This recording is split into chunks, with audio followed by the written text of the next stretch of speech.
A long time ago, in a galaxy far, far away, a great adventure took place. Talking Bird, a special edition.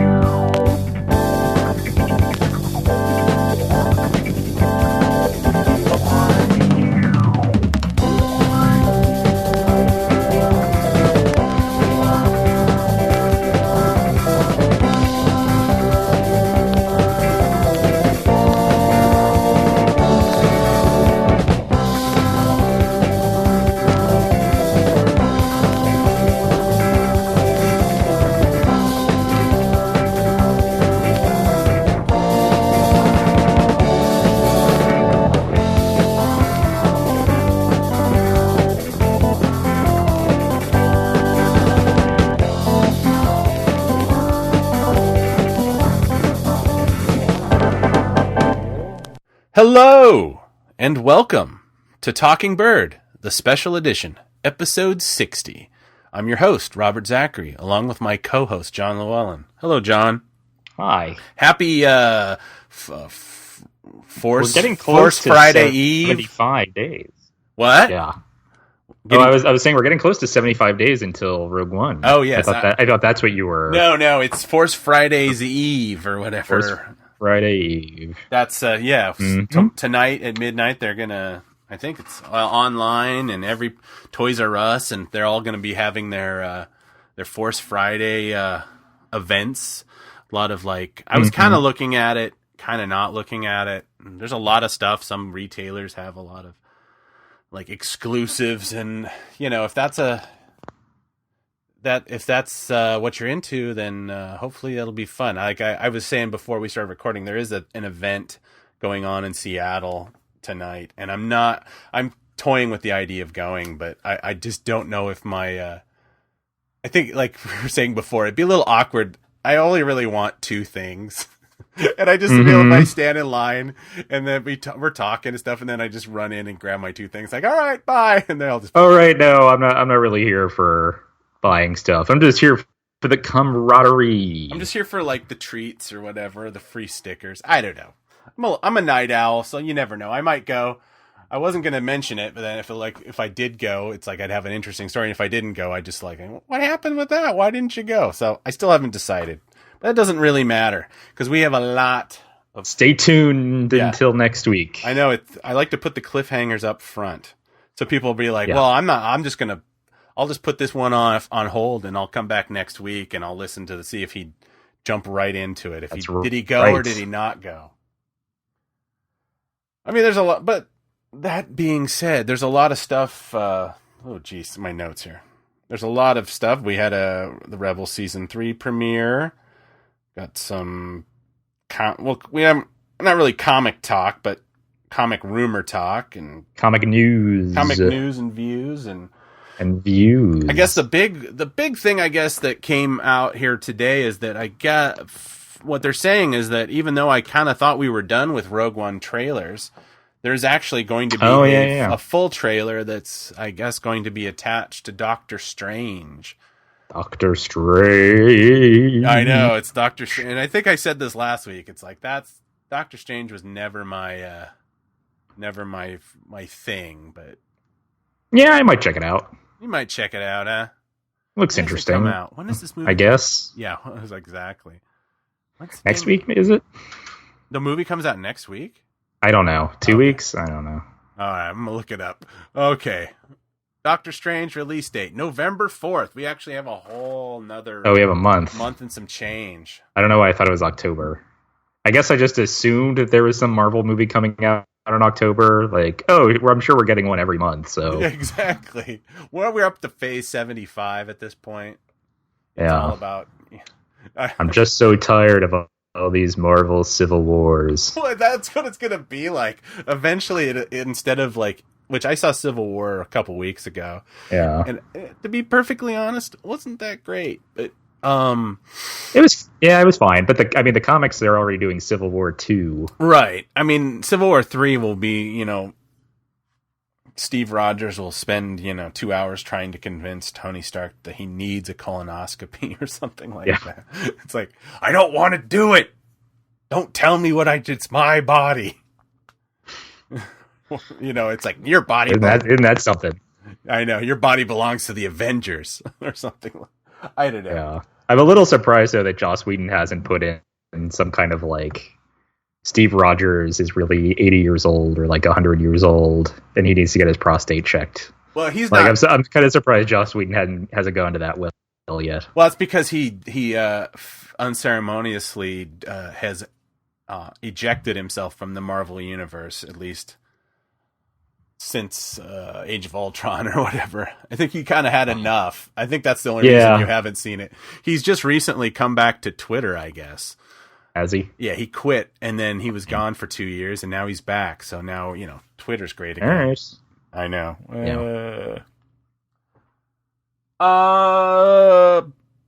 So I guess that's it. Yeah, that's right. Well, thanks for joining us. Make sure you go to our Amazon link. I know I'm very terrible today about pushing this stuff forward. Rebels, man. Rebels. Let's just get right into Rebels. And if we want to talk about anything else, unless you guys want to hear a really boring story about me buying a lunch pail, we'll save that for later.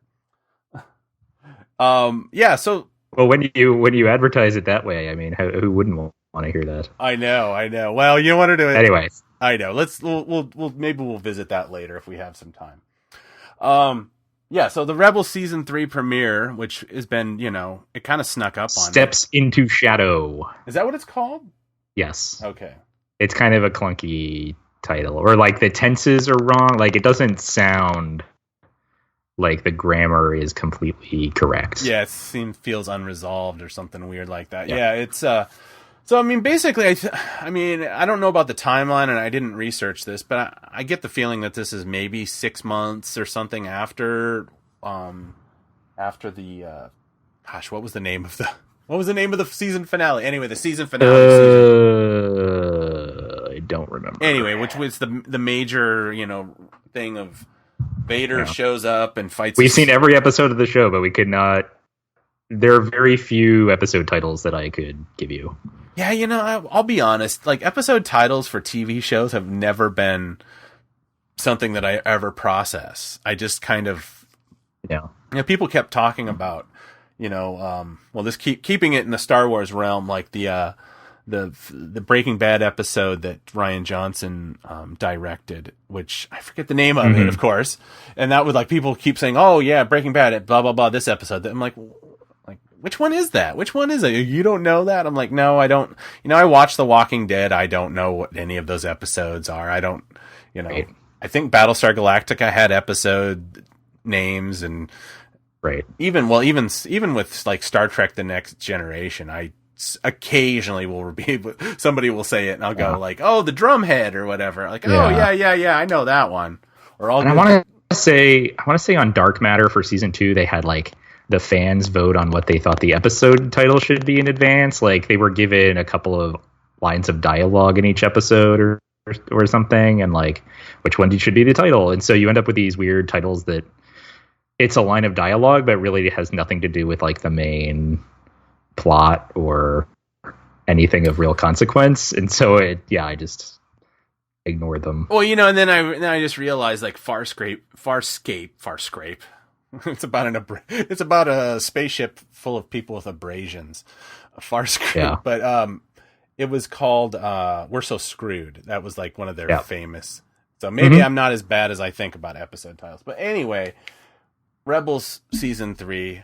At least the way I take it, it's been several months since Kanan Jarrus has been blinded in his sword fight. Ezra has been studying kind of on his own, I get the feeling. Yeah, basically what we are kind of told in this episode, or is hinted in this episode, that Kanan has basically kind of shut himself off from the rest of the group. Because he's depressed, or he just doesn't think he can be of help to them without his sight. And so he hasn't been tutoring Ezra as much as Ezra would like. He hasn't been helping Hera as much as Hera would like. He just kind of hasn't been around as much. He's been feeling sorry for himself in his room. Right. With his... And so Ezra has taken to studying the Sith holocron that he picked up in the season 2 finale. Yeah, and I think he, kind of... I mean, I don't want to get an interpretation, but maybe I will a little bit. Just I think he's gotten the Sith holocron has been giving him a lot of confidence. He's been advancing very quickly. He's very strong in the Force, which, whether it's light or dark remains to be seen. Mm-hmm. And he's really been having a lot of success. After that big kind of what you would call the failures of season 2, they're relating that he's been promoted and stuff, and then kind of he gets promoted to lieutenant commander or something like that. Yeah, and obviously the kind of the hubris kicks in, and he makes some shortcuts, and he kind of gets his team in a lot of trouble, and he almost fails the mission, and actually by the end of the episode, which was a double length episode, as you probably know, Kanan has to kind of come and save his ass. And his studying the Sith holocron is, I mean, it's consistent with his character, even going back to season 1, where basically he wants to be able to protect his friends. He doesn't want his friends to get hurt. And so, especially now that Kanan has been blinded, he kind of feels a responsibility to just become as powerful as he can and do as much as he can to prevent things like that from happening again. And so he's become a little more aggressive. He's killing stormtroopers without a second thought. He is he's using Jedi mind tricks in a way that maybe Kanan would find questionable, maybe because he's not around to indicate. But all of these things, it's with a sensibly like good or understandable purpose in mind. Like, he's not doing it because he is evil or because he just wants power, but at the same time, as we'll get to in a second, it doesn't really matter why. So when the mission goes wrong, he's like, no, we still have to get these. They're trying to steal a squadron of Y-wings. So he's like, no, we have to get these Y-wings at all costs because that's the real mission. And so his judgment becomes clouded at times, and that's kind of where he goes astray. Yeah, I mean, he kind of falls into that trap that, a lot of the dogma of the way the light side of the Force or the Jedi is kind of explained in these things is that, it's supposed to be knowledge and defense and to kind of drink in your surroundings and deal with problems that way. Whereas the Sith is, they kind of like it's all about self-centeredness. I'm capable of this. I'm going to tear through. It's kind of this idea of like, philosophically kind of the Jedi kind of hang back and the Sith kind of jump forward and say, no, I'll just figure it out as I go along. And with a young guy, a young, strong Jedi, like Ezra, that definitely would kind of work. But as we're starting to see the edges, and like there's a conversation, where it kind of is revealed kind of early on in the episode to Kanan that Ezra has opened up this holocron, and it becomes this thing where like they have this thing like where Ezra's like, oh, basically like I can do this. I can do it. I'm like, he thinks he's the first Jedi who can kind of deal with the dark side and all the things. Like, oh no, it doesn't matter. I can fight back all the temptations. And which obviously for everyone who's been following Star Wars, it's like, this is a real issue. It's like, yeah, I don't know how many other people have said this and it's not gone well for them. So, I mean, not to be too critical right off the bat. I was the kind of those early scenes with the holocron. I liked them, but I kind of wanted a little bit more. Did you feel like they kind of resolved the holocron issue? I mean, kind of. Do you feel like it's resolved, or you think that we're going to be revisiting this? Because obviously in the episode, Kanan encounters this creature, the Bendu. Am I right? Whoops. John, you're not there. I can't hear you. Hold on. Oh, sorry. Here I am. Oh, okay. Sorry, that was my fault this time. Okay, we won't stop. Yeah, no, we're good. Yeah. So, right, we'll talk about the Bendu, but basically, Kanan takes the Sith holocron, gives it to this Force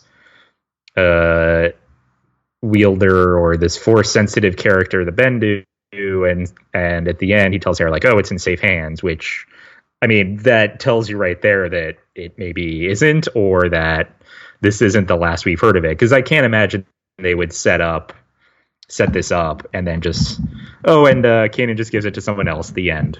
I have to imagine that more is going to be coming. Darth Maul is technically still out there and around, and I believe he shows up in the next episode, and so he's going to be hunting for that thing too, I would imagine. So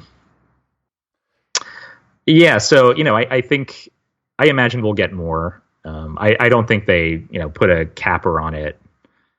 And that's just the end. But yeah, for the context of this episode, maybe it would have been helpful to get a little more at the beginning. At the same time, I mean, there's a lot they had to cover in this episode. I mean, even though it was a double length episode, they still had a lot of ground to go over. I mean, one thing too about Ezra, before we move on to the Bendu, one more thing about Ezra, I think, is that, I mean, the sense I get was that he no longer really sees this group as like a group of equals or a group of, co-conspirators or whatever. Even before this promotion, he's kind of, all right, I'm in charge, right? This is my idea. This is my mission. Even with someone like Captain Rex, who previously he had looked up to, and, Rex was maybe battling with Kanan to mentor Ezra. Now in this episode, Ezra is basically ordering Rex around the whole time and doesn't really listen to him very much when he makes suggestions about what to do. So, his relationships with all the other characters, I think, has changed as he himself has changed, and it'll be interesting to see if he again tries to assert that position of authority. I mean, he clearly still sees Kanan as a mentor, because he told Kanan, he's like, look, I want you around more, and you're not there. So he clearly still wants that relationship with Kanan, but I imagine he still acknowledges like Hera being the leader of the group. But aside from them, I think he probably sees himself as like, okay, when we go out and do these missions, I'm the one who is in charge because I can do the most stuff. Like, I'm the most powerful. These are usually my ideas, and I'm the one who can take care of everything. Yeah, I mean, he's kind of he's definitely in the hubris, the hubris mold of the kind of, I was looking at, even in the first few minutes, I kind of noticed immediately, it's like when the only way you can kind of, understand where this show is going, it's like you comparing it to the movies, and I'm thinking like, wow, Ezra is way more powerful than Luke was at this stage in his life. It's like, obviously Luke had a disadvantage of kind of being, I mean, what do you think? Ezra's like 16 or something like that? Yeah, 16, 17 maybe. And Luke is obviously, he was 19 or 20 or whatever around that, A New Hope, or 23. It's and he hadn't had any direct training. So maybe that, it's funny because the hubris in Luke didn't really kick in until he got training. Yeah. And I mean, even if you think of Luke at the beginning of Empire Strikes Back, during the Battle of Hoth, where, he's in charge of Rogue Squadron now, right? Like he's the squadron leader. Yes. It's not a very long sequence, and so it in some ways it's hard to compare the two. But he still, I mean, he does it very calmly. He's giving orders, and he knows what other people are supposed to do. But he still asks for help. When he loses his gunner, he doesn't panic. He says, "All right, Wedge, you're going to have to take care of this. I'll cover you, but you have to go in and I lost my gunner. I need help." It's leadership that's much calmer and more willing to, rely on his wingmates, whereas Ezra, when things go wrong, it's more like, all right, well, I have to take care of this myself, and it's because that I'm better than everyone, right? And I know what to do, and I'm the one who can make sure that it gets done.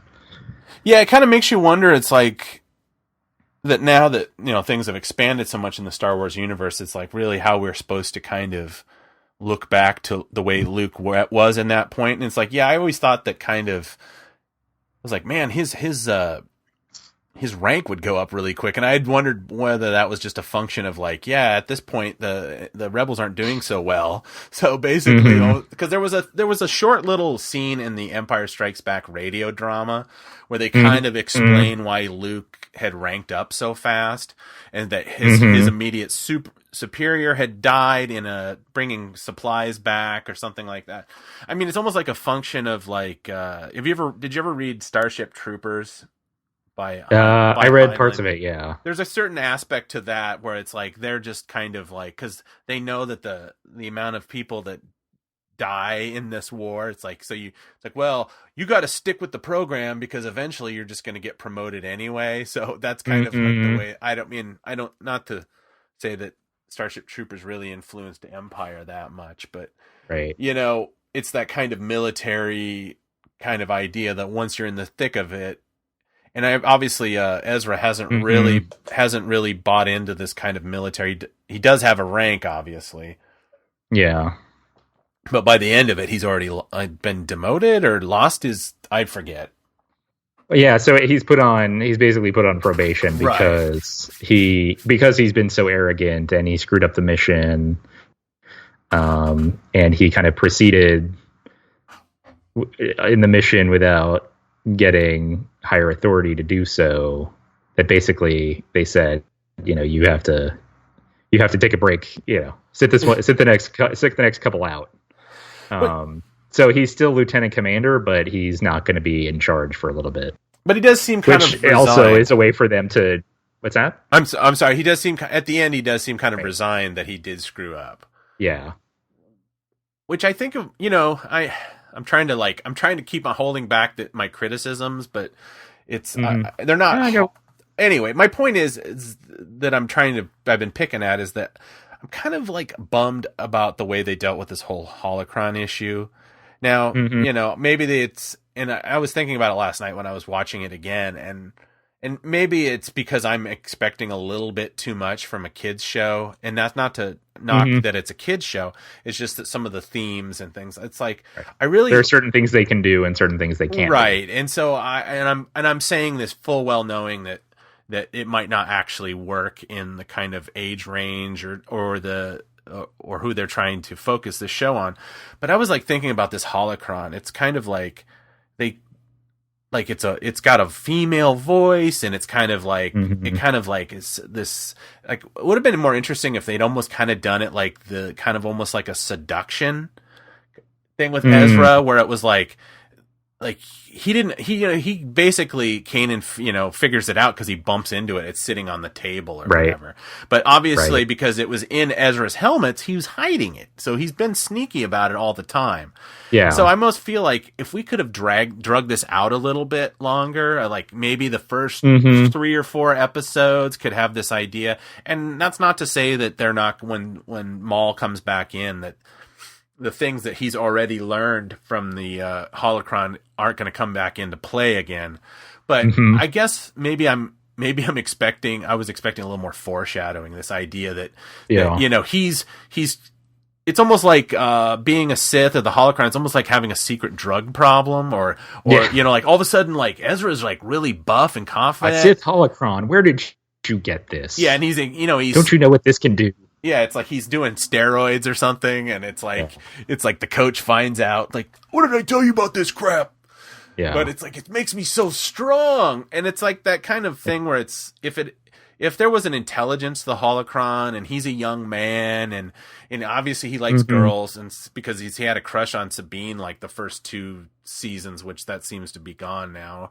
But it's like, maybe this like female voice, and it's teaching him things, and he's becoming kind of seduced in the way that Palpatine kind of slowly groomed Anakin over the years, and that kind of thing where he's operating.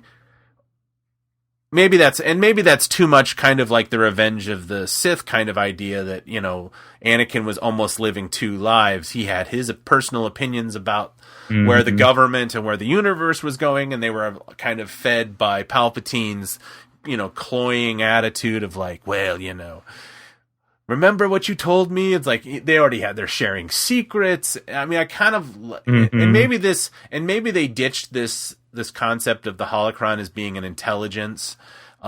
Maybe because they're going to be bringing Maul back, and right. We've already established that Maul is kind of seducing Ezra into the dark side, but then what Maul had said, now whether we can believe this or not is up for question, whether or not he'd kind of rejected the concept of the Sith, and it's more of a kind of a self-involved, almost kind of like a pure dark side without even an attachment to like a dogmatic thing. Because I mean, it kind of gets brought up when this concept is brought up when Kanan interacts with is his name Bendu? The Bendu. The Bendu, yes, which was voiced by Tom Baker. Tom Baker, Doctor Who himself. Well, at least to me, when you say Doctor Who, that's who I picture in my mind. That's probably who most people picture. Really? Like even me, who doesn't really know very much about Doctor Who. Like that's the picture I have in my head of Doctor Who. I think of people that probably think of Tennant or Matt Smith more now, but that's just my kind of grumpiness because I'm not a big anyone who's like 30 years or old or older. Yeah. Right, that's their Doctor Who. I mean, just that aside, it's like that's such a nice treat, because it's really hard, I think, sometimes when you quote cross the streams of franchises and you bring in people that are known from it's like back in the 90s. Babylon 5, when that was on, they would always make this big deal like, oh, we're bringing on so and so from Walter Koenig came on and played a character, and it was like, yeah, that's Walter Koenig. I mean, he looks like Chekhov. I mean, he's wearing the same wig as Chekhov. It's, he doesn't have the accent, obviously, but it's like, you're kind of getting that acting range, and it almost confuses the mind a little bit because you're looking at Chekhov and you're thinking, wait, animation is great in the sense that, it's like, 9 people out of 10 probably don't know who Tom Baker is, so it doesn't matter. You're just getting the performance of the actor, and even though it's pretty evident that Freddie and Tom Baker were never in the same room for this thing, like the way that you get a lot of like cool like talk about the Force, which isn't something that hasn't been really something common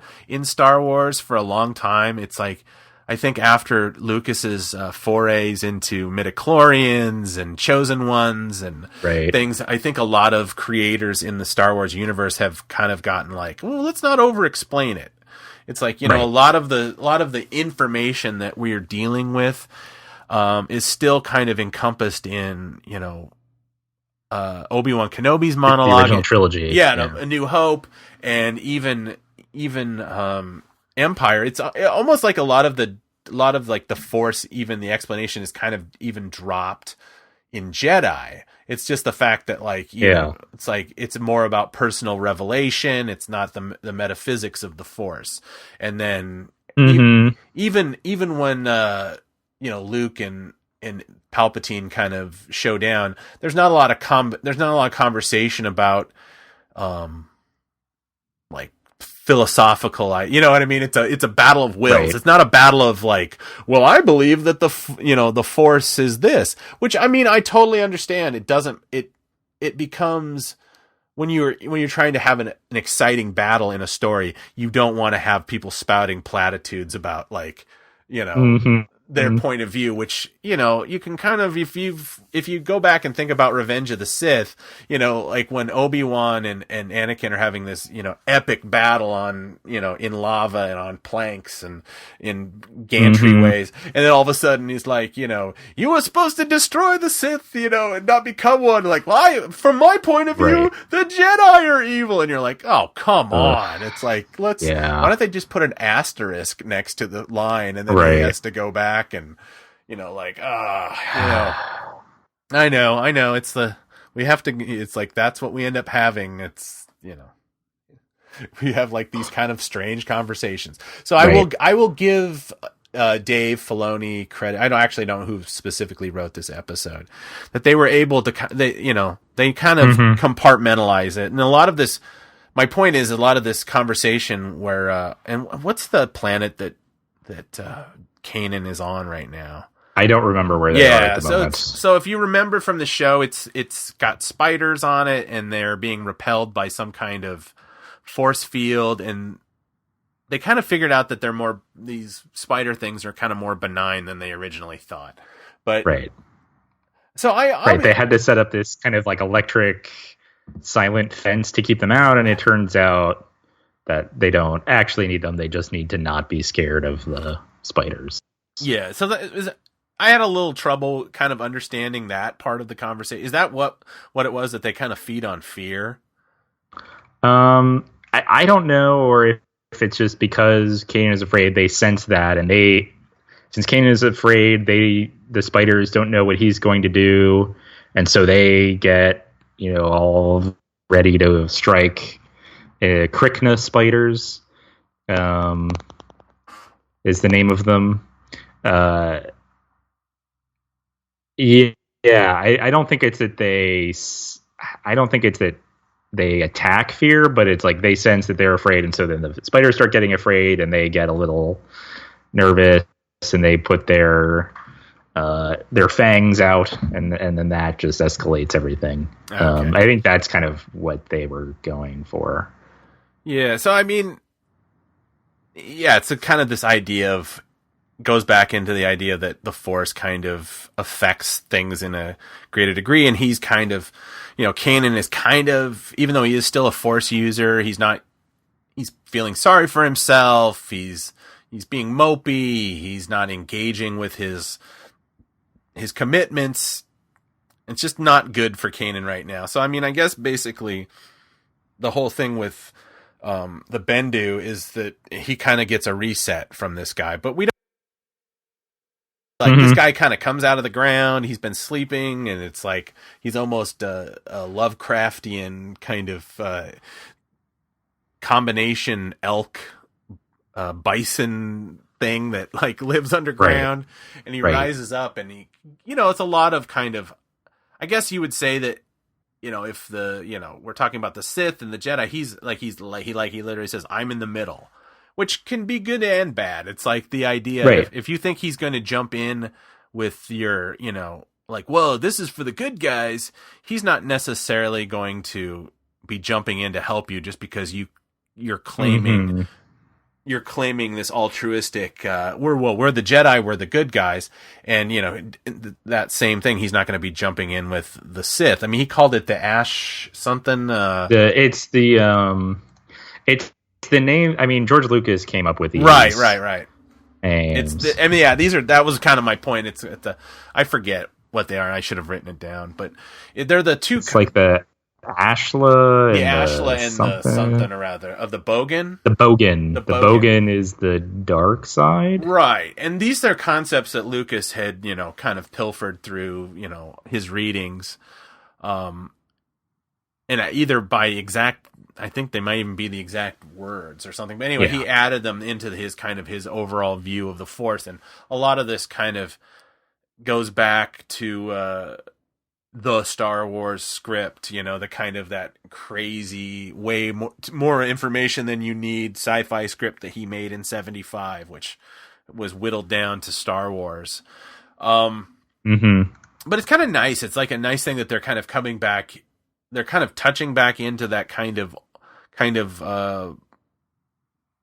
I don't even know what the word would be to say, but this kind of old school, like, tons of backstory, but they do it in a way where you don't have to feel like, is there some book I should have read that I didn't read? Or, it's a very simplistic way of looking at the Force. It's like, well, there's a light and a dark and the middle, and I'm the middle. And this is something that we've never really heard about. This idea that, like, you don't have to necessarily pick a side. You can explore this metaphysical thing without having to be like, well, I'm part of a group now, and we have, we fight this other group. I mean, it's kind of an interesting way of, I don't know if that's something that Kanan actually adopts. I think he's kind of, I mean, that's not really his concern. I think it's more of that he doesn't have eyes, and it kind of, I find it interesting that since he's blind, did he not realize that, has there never been other blind Jedi? I mean, how old was he when the purge happened? Not that I know of. I don't know. I mean, the blind swordsman is, a very old idea in Japanese, samurai literature and movies, but I don't know that we've seen a blind Jedi per se. Yeah, I mean, there was one in, I mean, this is obviously, we're getting one in Rogue One, certainly. Yeah, and then there's one in the video where he's not a Jedi, but well, he does feel the Force in his heart, remember? But right. What was it? It's in the Unleashed games. There's a Jedi game. I forget. It's the one that Starkiller, the Sam Witwer character. Kota? Yeah, he has there's a blind Jedi in that too. I mean, yeah, maybe it's just something that hasn't really been, or they just kind of wanted to have a journey for him that made sense to the viewer, and they didn't have to know all these other things like, well, didn't he already know that he could use the Force to kind of make up for his eyes? I mean, like I said, it's the kind of like, it's my kind of not watching it with the idea where this is kind of a show for kids and grown up kids kind of idea, where it's like, you can't have, you can't be seduced by a holocron, and you can't have a bunch of like backstory about this. It's like, no, it's like he's blind and now he's gonna have to get his confidence back. So, I mean, I think it's a great way to establish it. I just kind of, I feel like maybe unless they've got a lot going on this season that they didn't want to dwell on, I felt like they didn't need to do it all in just 2 episodes. Like, I felt like it could have gone on, Yeah, I mean, I guess we'll see, how much ground they cover over the course of the season, that they felt like, all right, we need to put all of this into 44 and a half minutes. I mean, the thing about the Bendu for me was that the lesson that he kind of imparted to Kanan about kind of knowing himself and listening to himself and kind of getting in touch with the fact that he himself was afraid, like, none of that is any different really than like what Yoda would, what he would say to Luke in Empire. And so I guess they, I don't know if they were trying to make an explicit connection between the Bendu's ability to impart this lesson to Kanan with the fact that he is somewhere in the middle between the light and dark. I mean, that's the sense I got, because he said, oh, I'm in between the light and the dark, and then here I can show you how to see, not with your eyes, but with your senses, that those ideas immediately followed one another, that it seemed like they were making that connection. But that lesson, like that, Yoda kind of gave out, that's what he was talking about the whole time during Empire. Right. And all that kind of thing. So that's the only thing with the Bendu where I was like, I'm not seeing where the fact that he's somewhere in the middle, I'm not seeing what that adds yet. I'm sure well, I shouldn't say I'm sure, but at least the way that it was left, I have a feeling that we will see the Bendu again at least once more this season. And so maybe that's where it will come back. But I think Filoni has also said that, where Kanan is concerned, he when Bendu asked him to identify himself, he says, I'm Kanan Jarrus, Jedi Knight. I think Filoni has talked, I don't think I'm making this up. Maybe I am, but I think I've read Filoni talking about how, for Kanan for Kanan, this idea that he identifies as a Jedi Knight, and that means he has to like act a certain way, or that being a Jedi, being someone who uses the Force for good, means he has to be a Jedi Knight, which means then he has to like check certain boxes for how he behaves and how he teaches Ezra and everything. And I think Filoni might be kind of pulling him away from that a little bit. They might be pulling him away from that in the show, and so yeah, in which case he'll end up to the point where maybe he doesn't consider himself a Jedi Knight anymore, but that doesn't mean that he isn't still connected to the Force in other ways. Yeah, I mean, I think that kind of one of the it's a nice, subtle, and effective way of kind of eschewing some of the things that Lucas had put in the prequels that kind of make it hard to tell an interesting story. Maybe like the idea of like they can't. I don't think it would be interesting to have it be like, Kanan really has feelings for Hera and he can't express it because, the Jedi is forbidden to love and all this stuff. I think that we're starting to see that Kanan is not, they may not be fully engaged in a relationship, but I think it's heading towards that. And I think the problem may not be the fact that he's a Jedi, in more of a function, the fact that they're in a kind of a pitched battle with, the Empire, and anytime one of them goes out on the mission, they might not be coming back, and they're kind of, maybe he's holding back on that kind of idea. Right. Of like, I can't really get involved with anybody right now because one of us is may not be able to even make it back off of these things. And not that like Jedis can't have girlfriends, it's right. Kind of, which is kind of a rejection of that kind of idea. Well, although I think in the Force Awakens, it's pretty well, if we're right in assuming that Rey is not Luke's daughter, that Luke kind of did go into that traditional idea of the Jedi doesn't have a lot of attachments. He doesn't have relationships. I could be wrong. I mean, we're obviously we're kind of like midway between this. Rogue One's not really going to be probably giving us a lot more information in that direction either. So we probably won't know until episode 8. Maybe he had like a whole family we don't know about. Right. So the other big moment, because again, this episode covered a lot of ground, right, including introducing Grand Admiral Thrawn. Yes, exactly.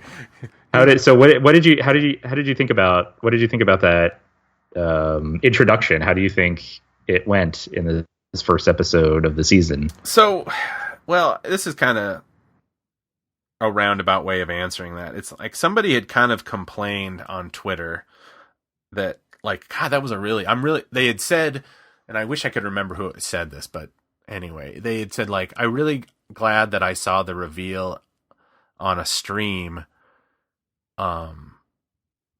way beforehand as a teaser than having seen his reveal in the episode, because they felt that they were really underwhelmed by his big reveal. But I would say that as much as his kind of they kind of undersold it, there's really no way to not undersell it, because like they're actually dealing in a world where it's like these people that are watching the show, most of them probably haven't read Heir of the Empire, and they don't realize all this, all the gravitas that comes with Grand Admiral Thrawn. And in a lot of ways, that's good, because those stories, as much as how great they are, that's not in the canon anymore. It's kind of like he can't use all that to kind of build up this anticipation for him. It's like, no, he has to establish himself within the realm of the Rebels continuity. So him kind of starting out slow and being kind of more,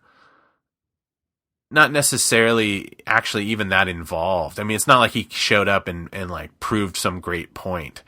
So I think it's kind of like, it's almost like he's kind of a slow reveal, like this take on Thrawn.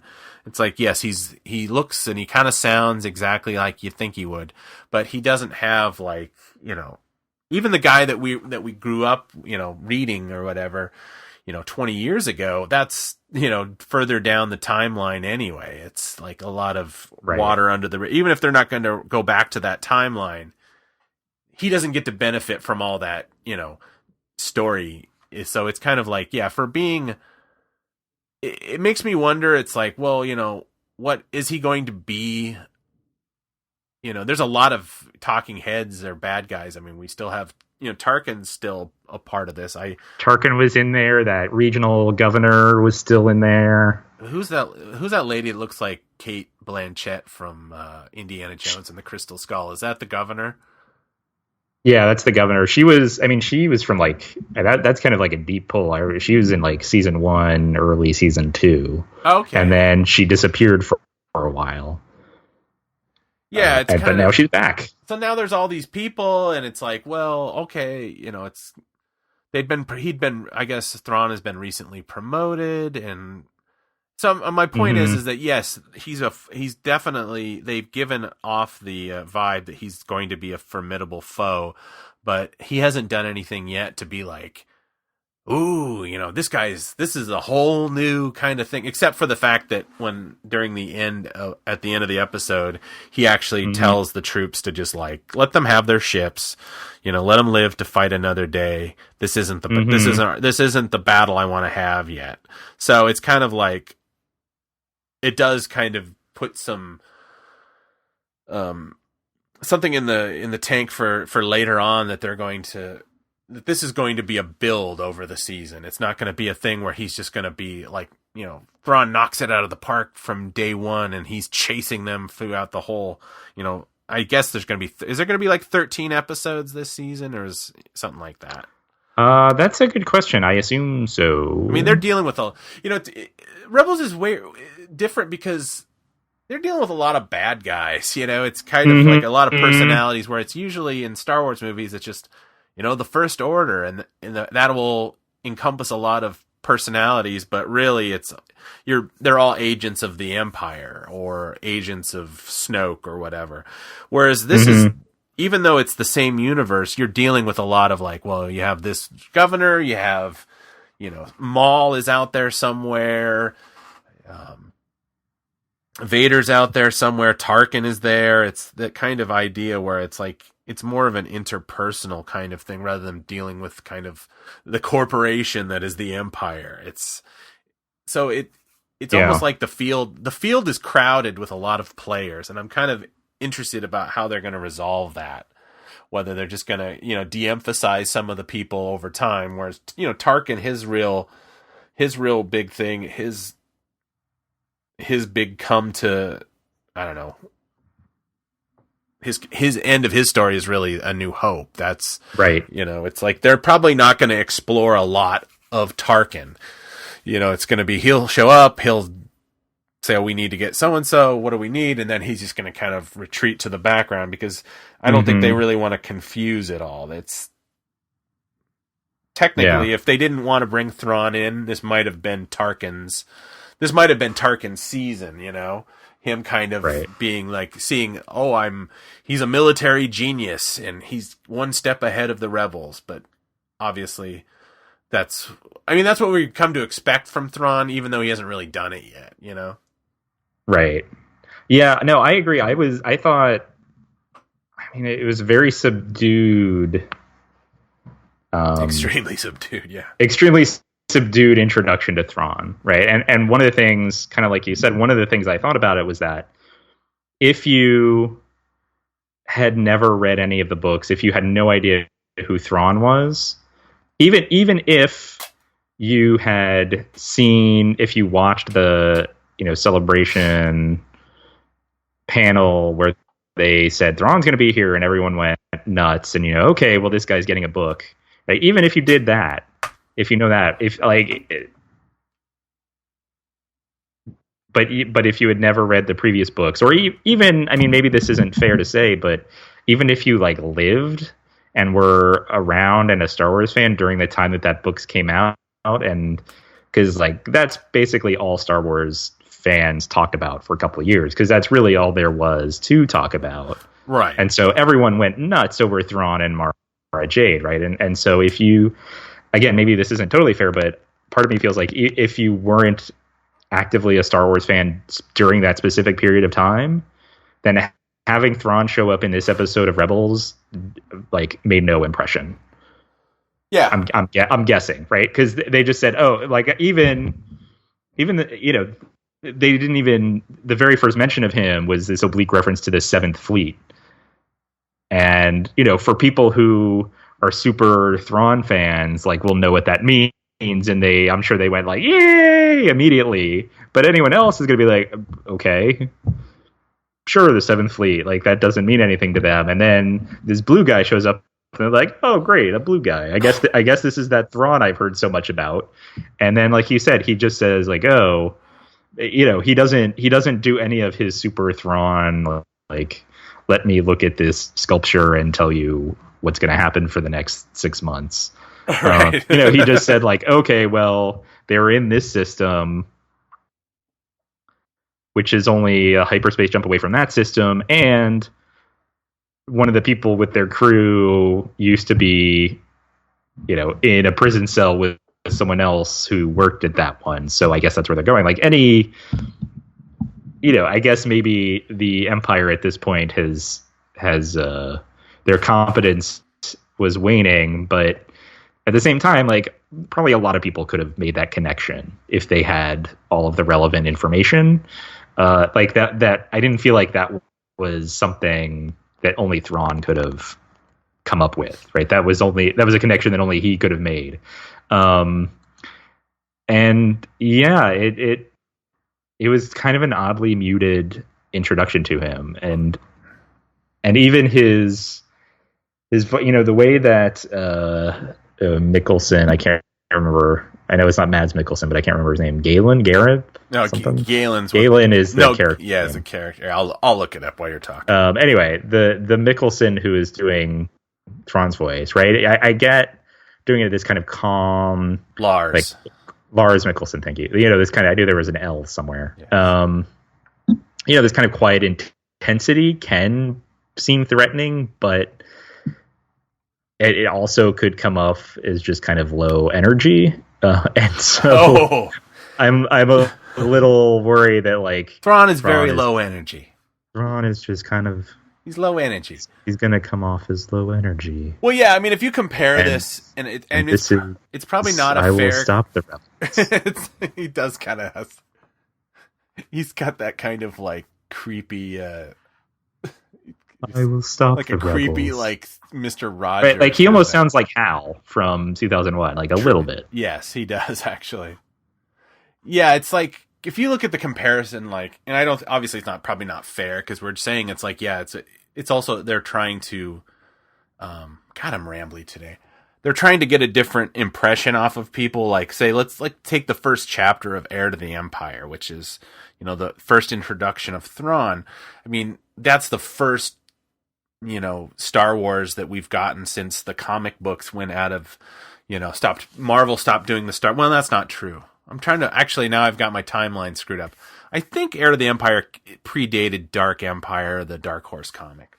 It's a little it either predated or it was like concurrent with. Yeah.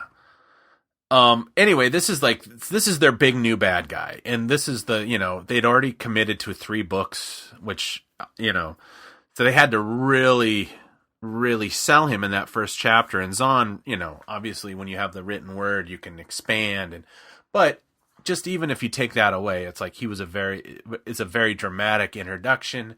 I think by the time you end that chapter, you're like, well, I mean, even in his own words, it's like the only, basically he says to Pillion, like the only question or the only thing that's worth doing is the complete and utter destruction of the New Republic or whatever. I mean, he sets out his goals very quickly, and that this guy he's got ideas. He's not retreating. He has a plan, and he doesn't quite tell you what the plan is, because obviously later in the book you find out. I think that would have been maybe nice if they had kind of established that he was a more formidable opponent for the rebellion. And it's like this kind of idea where it's like he's introduced in a kind of a strange, almost afterthought, where this governor kind of says like, I want to try something different. Let's bring this guy in. And I almost feel like the idea that if this guy was that great in the at least this Rebels continuity, wouldn't people already kind of know? Wouldn't they have just brought him in when things went bad? It would be like, oh, maybe you haven't heard of this, in this grand army, which is all like, like humans, like there's this one blue guy who's really great. It's like this kind of like, oh yes, I've heard of him. It's like that kind of thing. Like he should maybe have already had a history or a reputation, I guess is what I'm saying. That he's kind of like, you know how like they bring in the how it almost felt like they brought in like oh god, what were the Sith guys called? And what do you mean the Sith guys? I'm sorry, the Nogri? No. I'm sorry. The characters that were the first season of Rebels, that they kept, the Inquisitors. Sorry, the Inquisitors. Yeah. Like this, the idea we were supposed to like. One, they bring in this thing that had never existed in Star Wars. These Inquisitors, and there's all this, prodigious idea, like, oh, and then he kind of turned out to be a flop in my estimate. He didn't even like make it a season. They ended up in a thing, and then the other ones, the Inquisitors, the 7 of 9 and the 3 of 2 or whatever, they were, I didn't get anything off of them, but they would try to bring them forth. Like, ooh, you got to, they're one step behind. They're chasing Ezra and Kanan. Like every time they show up, it's like they were actually such a problem that they were like, we might actually need to leave our group because it's really screwing us up. Now, yes, Thrawn isn't a Force user. He's a military statistician or whatever. I'm sorry. Yeah, I'm tactician. Tactician. Sorry, my words are not coming fast this week. That he, I mean, that could still be formidable. I mean, there's an empire that's a military organization. The force concerns of the empire, if you really think about it, are almost ancillary. That stuff really only, unless you're a Jedi or a descendant of Darth Vader, those kind of things are not your primary concern. It's like, if the Force were the full measure of what the rebels were actually thinking about, they would have just put, well, we're going to put Kanan Jarrus in charge of the rebellion because he's a Jedi. It's like, no, it's more, their concern is more of a military kind of thing. So in a lot of ways, a military genius is a greater threat to them than an Inquisitor, because really the Inquisitor's only concern is I'll either kill or corrupt as many Jedi as I can get to kind of build this Sith thing I've got going. But, whether or not, we're living in a dictatorship or a democracy is not really their concern. So there's actually a lot more to this idea of Thrawn being a military genius and being able to kind of defeat the rebels. I just kind of wish they had sold it a little better, Maybe that's not the point. Maybe they're going to build, and they didn't want to stick to this idea that, like, they didn't want to take all the juice he got from the books and then just go, oh, you're supposed to assume that he's got that juice in the show. That maybe they're going to show it as time goes on. You know what I mean? Yeah, and a lot of that too, that's stuff that or you might have some explanations for why Thrawn was kind of out of the limelight for up until now. If you've read that first Thrawn trilogy, right? That okay, well, the Seventh Fleet, he was kind of out in the wild. I don't think it was wild space, but it was whatever is beyond the Outer Rim. They were sent out there, and there's this uneasiness about having a non-human in control of a fleet. And, within the Empire, there's that speciesism, like all that stuff.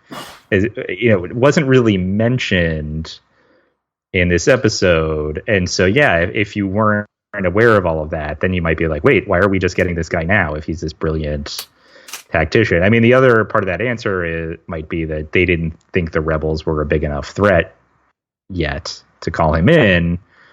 But it just seems like if you weren't someone who was up on all of Thrawn and his history and who he is and all of that, it could maybe seem like when you watch that episode there was like, all right, I guess there was some homework I was supposed to do that I didn't know about. Yeah, I know that. I guess now I have to read these books to understand who on earth this person is and why he's now suddenly in Rebels and is important. Yeah, I think that. I bet. I wish I could get some stock in Timothy Zahn this month, because I'm sure his book sales are going through the roof. A lot of people kind of going like, "What did we just see there?" And I think that your observation about that maybe the rebels hadn't become enough of a threat to warrant somebody like a Thrawn. I mean, I think that's a pretty astute observation, because like I keep forgetting that I watch this Rebels, and I have always, when I think of Star Wars and think about like what led up to A New Hope or whatever, that like I assume that the Rebels, like we were kind of, A New Hope is in medias res or whatever they call it, when it's something is already kind of going when it starts. Mm-hmm. I just assumed that like, oh, they've been fighting these rebels for for a long time, but as we have kind of seen, like the rebellion didn't really kind of start until the Rebels TV show, kind of that like maybe 5 years before A New Hope or whatever. And then even then they don't actually have their first major victory until Rogue One, which is the major victory they mention in the crawl for A New Hope. So it's kind of like, yeah, they are pretty small potatoes in the grand scheme of things. It's not like there's armies. Well, and I think that was kind of communicated in the episode, right, where the governor and Tarkin, they're talking about, oh, these rebels are now a much bigger threat, and so we need the governor is asking for help taking care of this bigger threat now.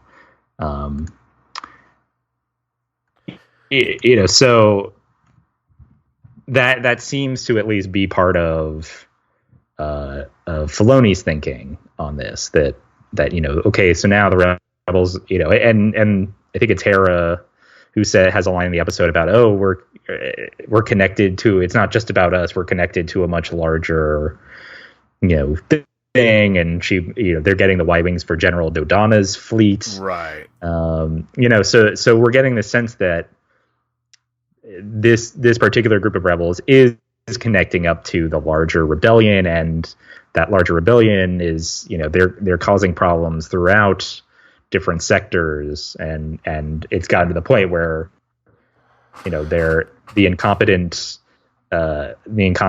captains or whatever that they've been relying on so far just are inadequate. And again, this comes from supplemental material, extra outside of the show. But the Tarkin's whole philosophy is like, no, we need to crush this. Like, we need to nip this in the bud. And that was part of his character in A New Hope as well, right? That line about crushing the rebellion with one swift stroke. Right. And so it would make sense then that Tarkin would say, all right, yeah, we need to nip this in the bud. We need to call in someone like Thrawn to take care of this now before it becomes something bigger. I mean, the fact that it does become something bigger, though, I mean, now I think the question for me is, I'm curious now to see where this ends up, what becomes of Thrawn. Sure, he is going to succeed to a certain extent, but at the same time, like, ultimately the rebellion succeeds, and so which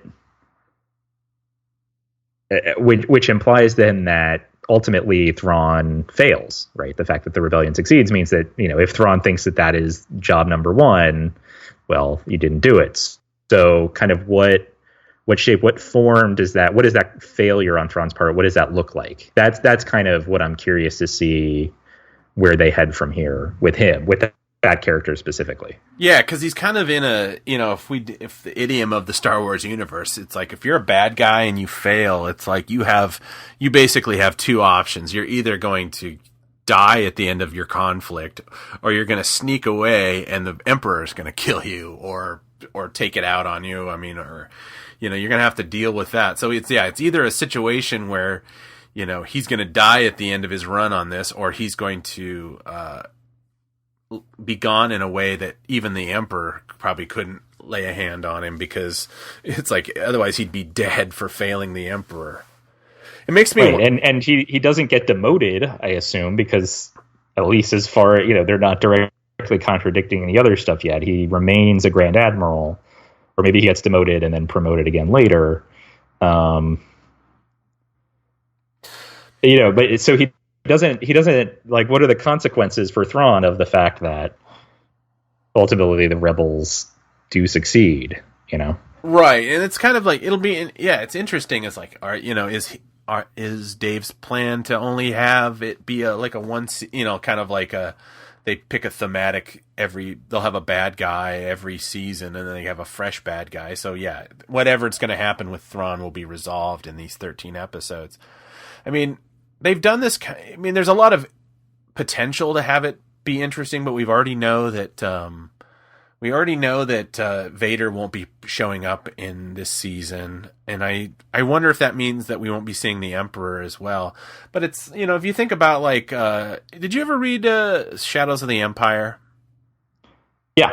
So there's that whole idea of Shizor, who's like a crime lord, right. But there's a certain kind of Thrawn-ish kind of idea that he's an alien and he has a certain way of viewing things, and he kind of operates out of like the normal channels. And in that book, which takes place between Empire and Jedi, for people who haven't read it, it's kind of it's worth reading. You can read the overview somewhere else, but the point is that throughout the book, Vader and the Shizor and the Emperor kind of have this like weird relationship, because Shizor is very like results orientated and he's getting a lot of stuff done, and he's making the Emperor very happy, to the point where even Vader's like getting a little concerned that he might be last year's model as far as things go with the Emperor. And I'm wondering, and since we're not going to be getting that kind of thing with Vader, we're definitely not going to have this idea, well, like, Thrawn's not a Jedi, but he's very effective. But I'm wondering if maybe that as time goes on, that this idea of Thrawn will be maybe a rival for Tarkin. This idea that, like, yeah.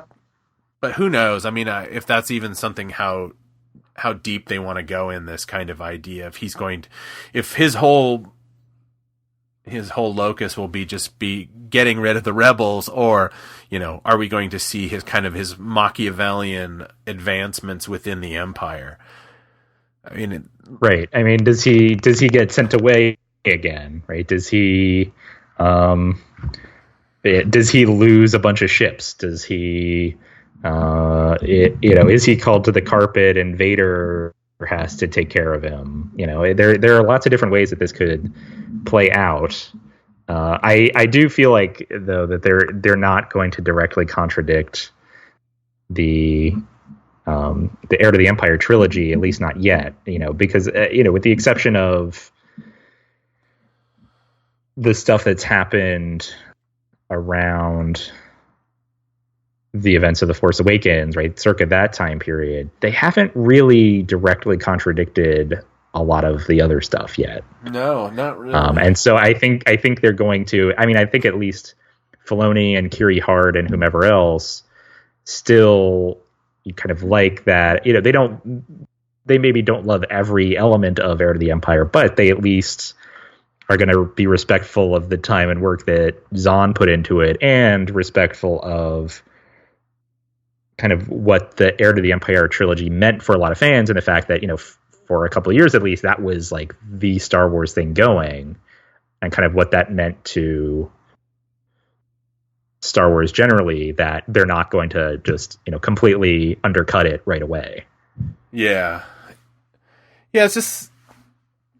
Yeah, because it doesn't really do them any good to kind of like explicitly contradict stuff that people have put so much effort into it. But yeah, I mean, it's and I should say, like, I don't feel like I'm contradicting myself, because I know I've also previously said, like, all right, people just kind of need to get over it and realize that, yes, things are going to be different, and that doesn't detract from the earlier work if the new work, contradicts it. It's just different.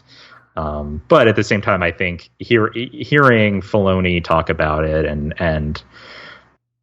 and all of that kind of thing, like, I don't think that they will kind of directly undercut it right away. Right.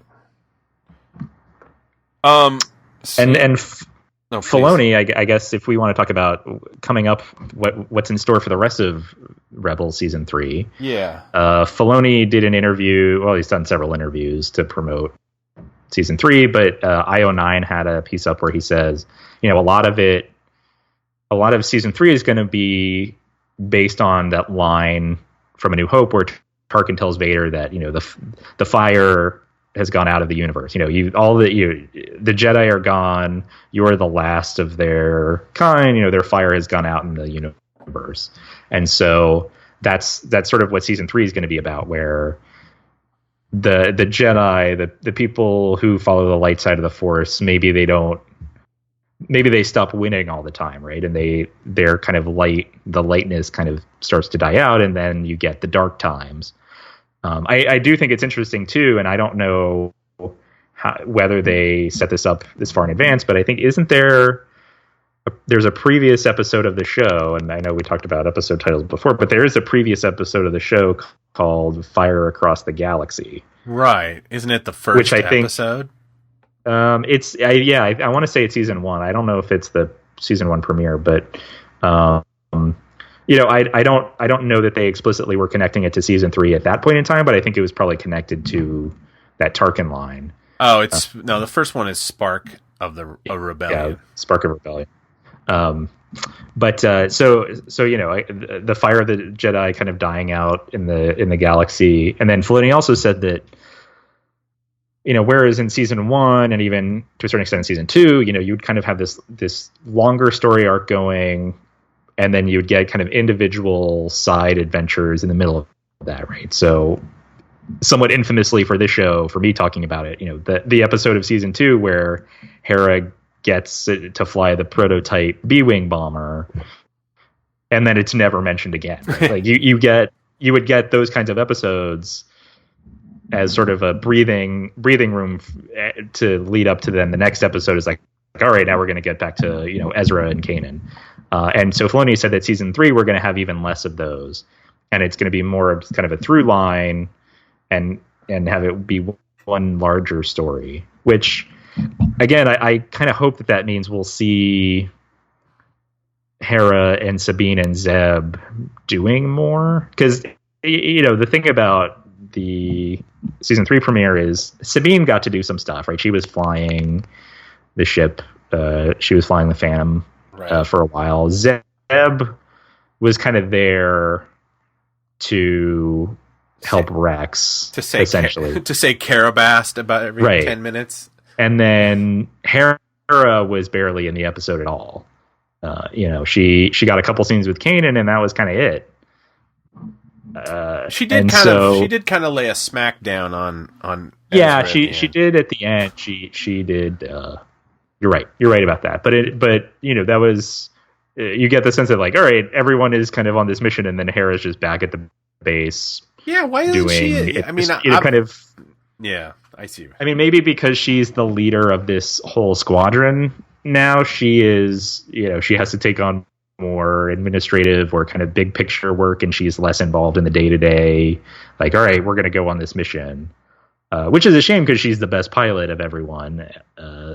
So, having that at their disposal would be helpful. But, even just having her relate to all of the other characters, and developing her relationship with Zeb and her relationship with Sabine and developing her relationship with the characters who are not Kanan and not Ezra, that would be nice to see. And so hopefully we get more of those kind of moments integrated into the show in a better way than just like, all right, here's a Hera episode, and here's a Zeb episode, and here's a Sabine episode, and now here's a Hera episode, and then 3 Kanan and Ezra episodes, and then here's a Zeb episode, and 2 Kanan and hopefully that it can all be integrated a little more. Yeah, I mean, it's like, I think the show would always benefit from more ensemble stuff, but it's probably not.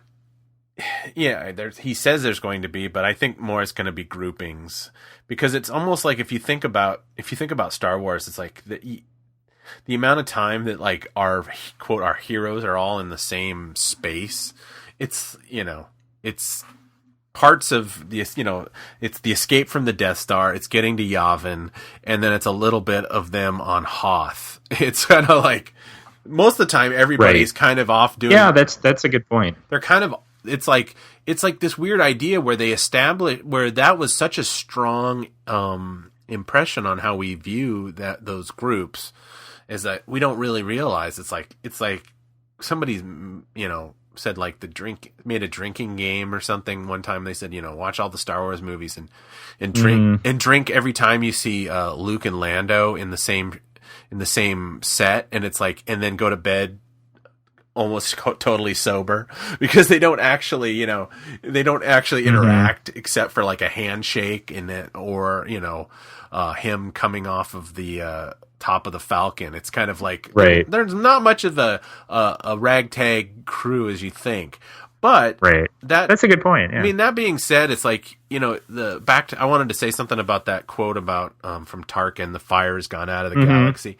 It does kind of open up this interesting kind of idea of like, it's cool because we know that, with Rogue One and all this stuff, that the center's not going to hold for very long. But yeah, it is kind of like, it kind of makes you wonder about like how it's probably the reason why there's not like Darth Vader probably even going to be in season 3, and that Thrawn will hopefully become the main focus or the villain, is that, how impressive is having like a Sith Lord, running things if there's nothing,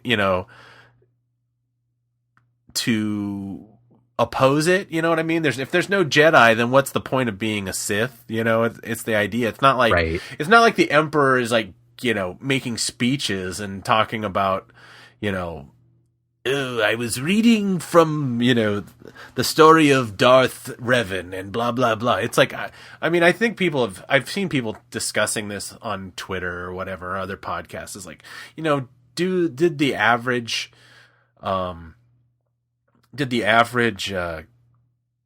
person that exists in this universe, did they even know that there's such a I mean, yeah, okay, there's the Jedi, and then it's like, well, I mean, there's a thing called the Sith?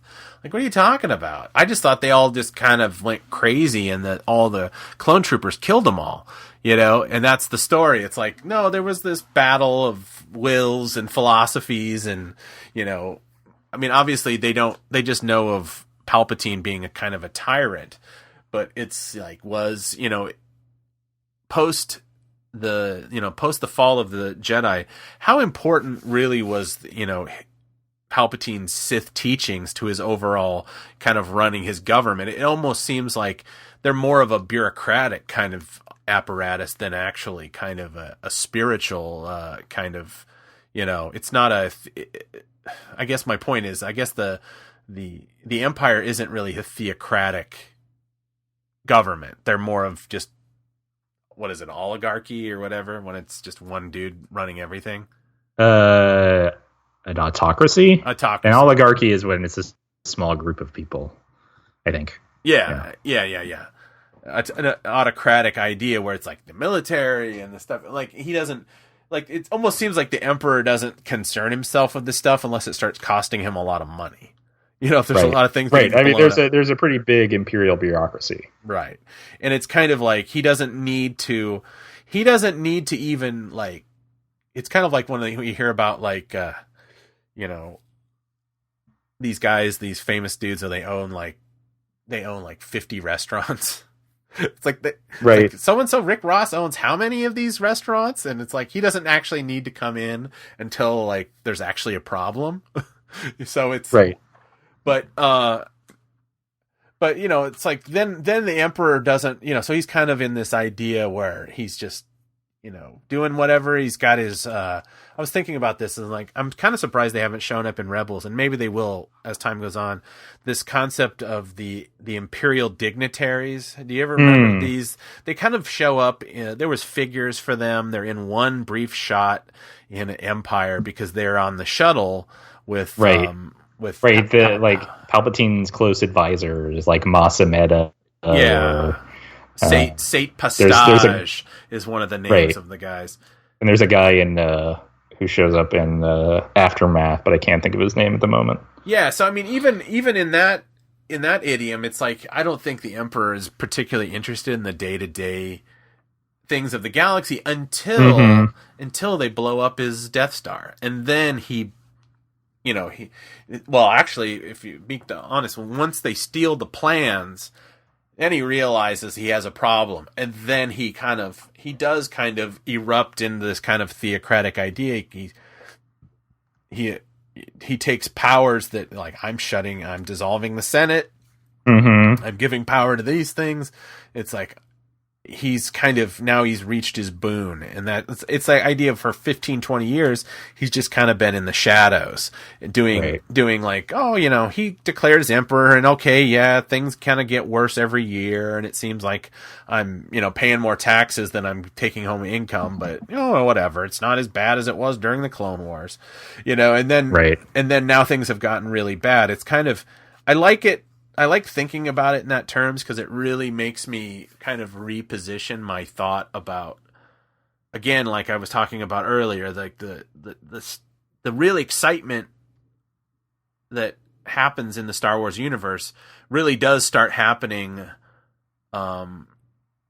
during A New Hope or Rogue One or something. And not to diminish the Rebels, but really they are kind of just setting the stage for what happens in the movies.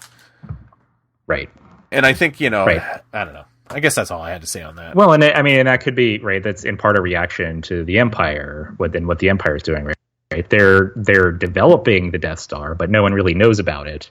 And so at this point, for all they know, the Empire is just basically being oppressive on different worlds, right? It's up to the regional governors, it's up to whoever runs these planets to kind of run it as they see fit and not let rebellion or crime or whatever get too out of hand, and in which case, that means the rebels, they have some stuff to do, but they, for most of them, they think, we'll just keep fighting in this sector, or they're not going to really try to undertake some kind of major mission, right?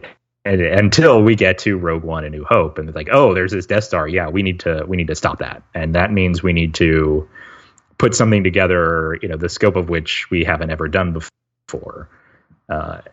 So yeah, it is kind of stage setting in that way, and because of that, I will be interested to see.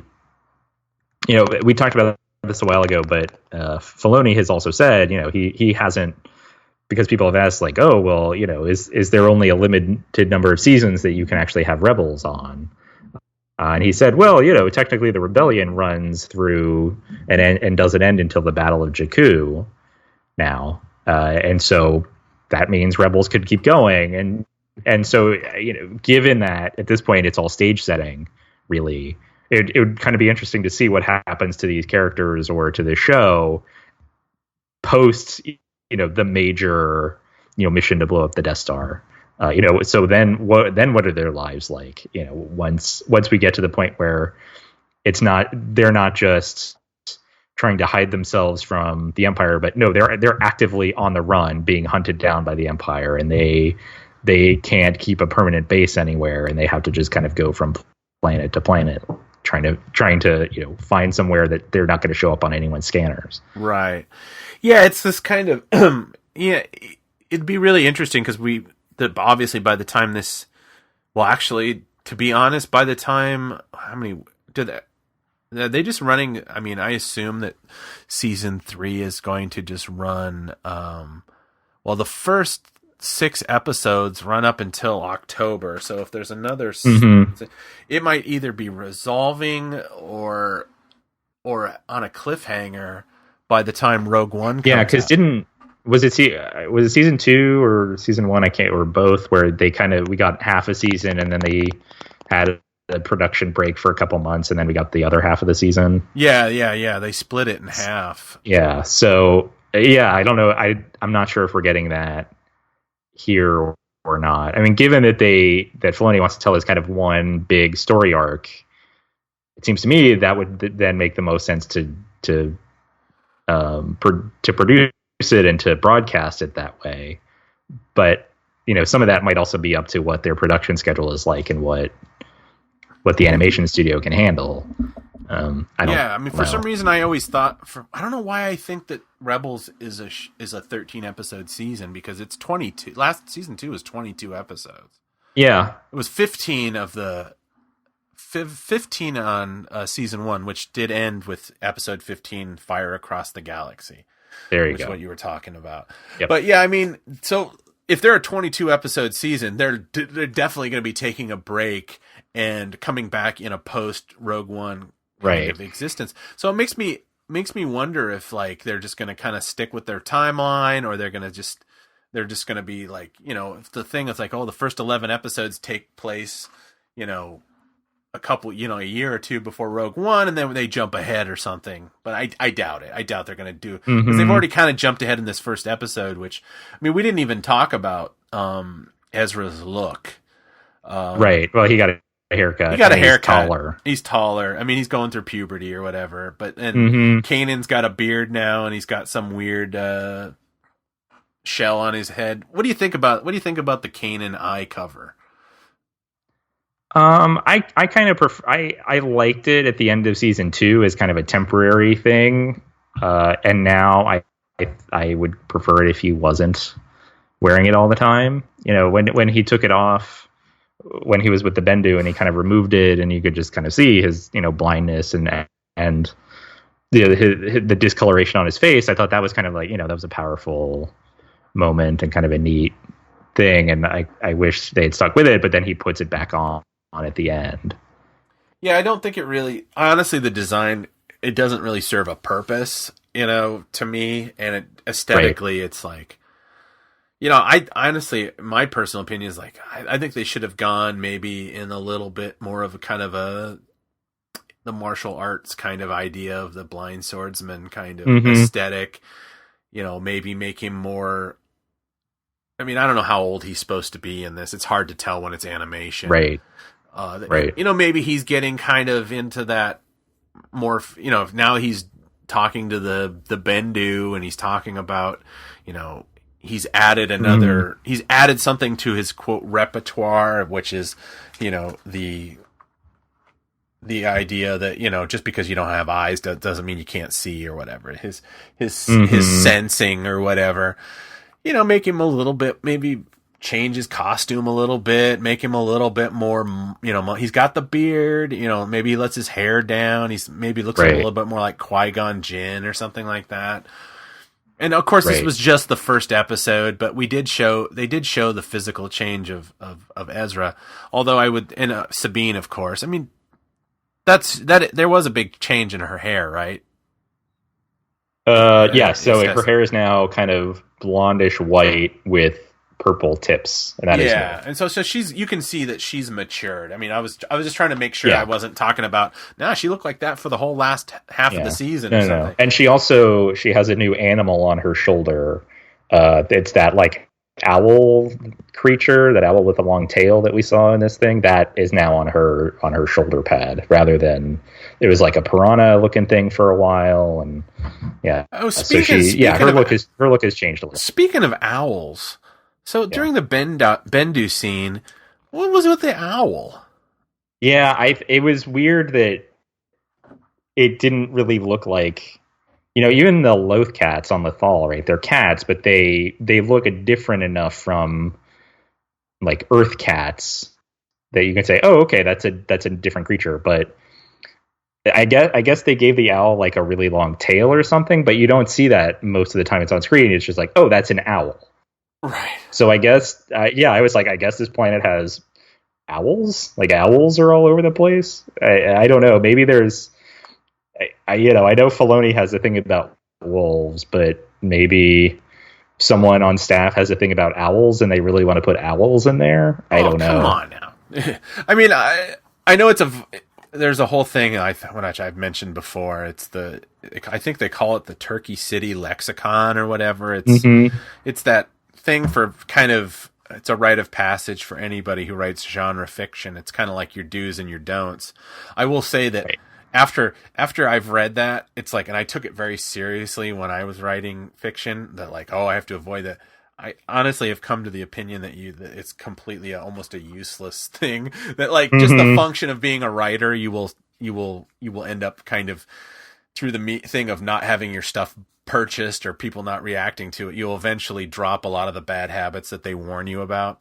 But one of the big things in the Turkey City lexicon is that, don't call a rabbit a this, call it a rabbit. And I mean, that's fine for nomenclature, but for aesthetics, it's like, this is Star Wars. There's like a billion creatures. Why didn't you have you could have a Gundark or a Hobjib, or which was from the comics, or you could have what is the Rathnars or whatever from the Force Awakens? I mean, Rathtars. Rathtars. Yeah, you can have, You could have some other kind of bird-like creature that doesn't look exactly like an earth owl. Yeah, and it's because when you do that, to me, it's like making me go, well, okay, it's standing out like a sore thumb. Doing there? What am I interpreting here? And then at the end, it's like, well, there's really no payoff unless it has something to do with, does she have some kind of owl creature on her armor now, you said? But I don't know. I don't know if that means if those have any connections. But it was like, on second watching, it's like, I was like, what's that? And I will also say this one other actual criticism is that, and this isn't really a criticism, it's just my own personal take on it. It's like, I am not a fan of Hondo. Why do they keep bringing him back? Why? Oh, Hondo. Yeah, I am tired of Hondo. And here, I mean, again, this is really just for people who love the Clone Wars and loved Hondo in the Clone Wars. Like, his act is wearing thin, I think. Yeah. At least in the context of Rebels. Like, he when he shows up, you know exactly how it's going to play out. And it's like, all right, yeah, Hondo, fine. Hondo, they take care of him, and then he runs away, and he steals a thing, and his information wasn't quite accurate, whatever. I think, he may have been fine on the Clone Wars, but at least in the context of this show, I think they need to maybe let that character be. Well, it's kind of funny because it's almost like that type of character is not something that they generally have in Star Wars. It hasn't really been a character in the books. I mean, and I don't mean Hondo specifically. Obviously, he was in Clone Wars. But I mean that kind of duplicitous guy that you just know that there's something very like, he's like a combination of like Harvey Mudd from the original Star Trek and like something that like John Rhys Davies would have played like in a some kind of low budget movie, and you're just like, this is not. There's something very un-Star Wars about Hondo Ohnaka that I just don't. I mean, and like I said, there's a litany of great characters. He almost feels to me like a Robert Louis Stevenson character in a weird way. Like, I don't know what it is about him, but maybe that kind of like Fred Ezra. Yes, he is kind of. He does have a Captain Hook not Hook. Oh, geez, now I've completely forgot who was the bad guy in Treasure Island? Anyways, Pegleg. No, what's his name? What is his name? This is gonna bother me. I'll look it up. You keep talking. But yeah, it's kind of like. I mean, maybe that's the problem when you're this deep in a franchise.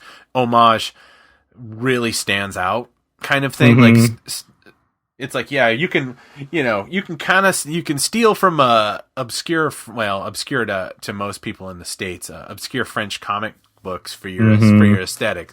But if you're just gonna kind of like, have these kind of old tropes of like, oh, he's a rapscallion. It's right. I mean, I think there's a certain he's a scoundrel. He's a scoundrel, but I feel like Star Wars, one of the things, the way they always kind of take scoundrels and kind of rehabilitate them. It's like the idea, like, people go like, Lando's introduced as a scoundrel, and then he's introduced obviously off screen, and then he's appeared as kind of like, oh, he's not a scoundrel. He's just a really friendly guy. And what is Han's problem with Lando? He's always so suspicious of him. Then he turns out to betray them, but then he redeems himself, and then therefore he actually does have growth. And it's like, there's been enough Hondo Ohnaka that there's there's no growth, that kind of thing. It's like, right. You would, and also, yeah, like back to some of my other criticism is like, and I know this it feels weird coming out of my mouth. There's a lot of like cheap death in Rebels that kind of bothers me. It's like, maybe that's a Star Wars thing though. I mean, it's like, it's not right. The stormtroopers just get shot. And everyone moves on. It's that kind of, maybe that weird idea of having, 3 movies and 6 seasons of Clone Wars where we're so used to it being like clones, but then humanize the clones and then make it kind of upsetting when they die, but then it's robots. But now we're back to stormtroopers, and they did such a great job of personalizing stormtroopers in The Force Awakens that now we're like looking, and now I'm looking at these guys, getting like manipulated into walking off of planks or just getting shot or whatever, kind of haphazardly. And now for some reason there's a thing in my head thinking like, maybe these guys are like Finn, it's like they're people that are just, once came up against it.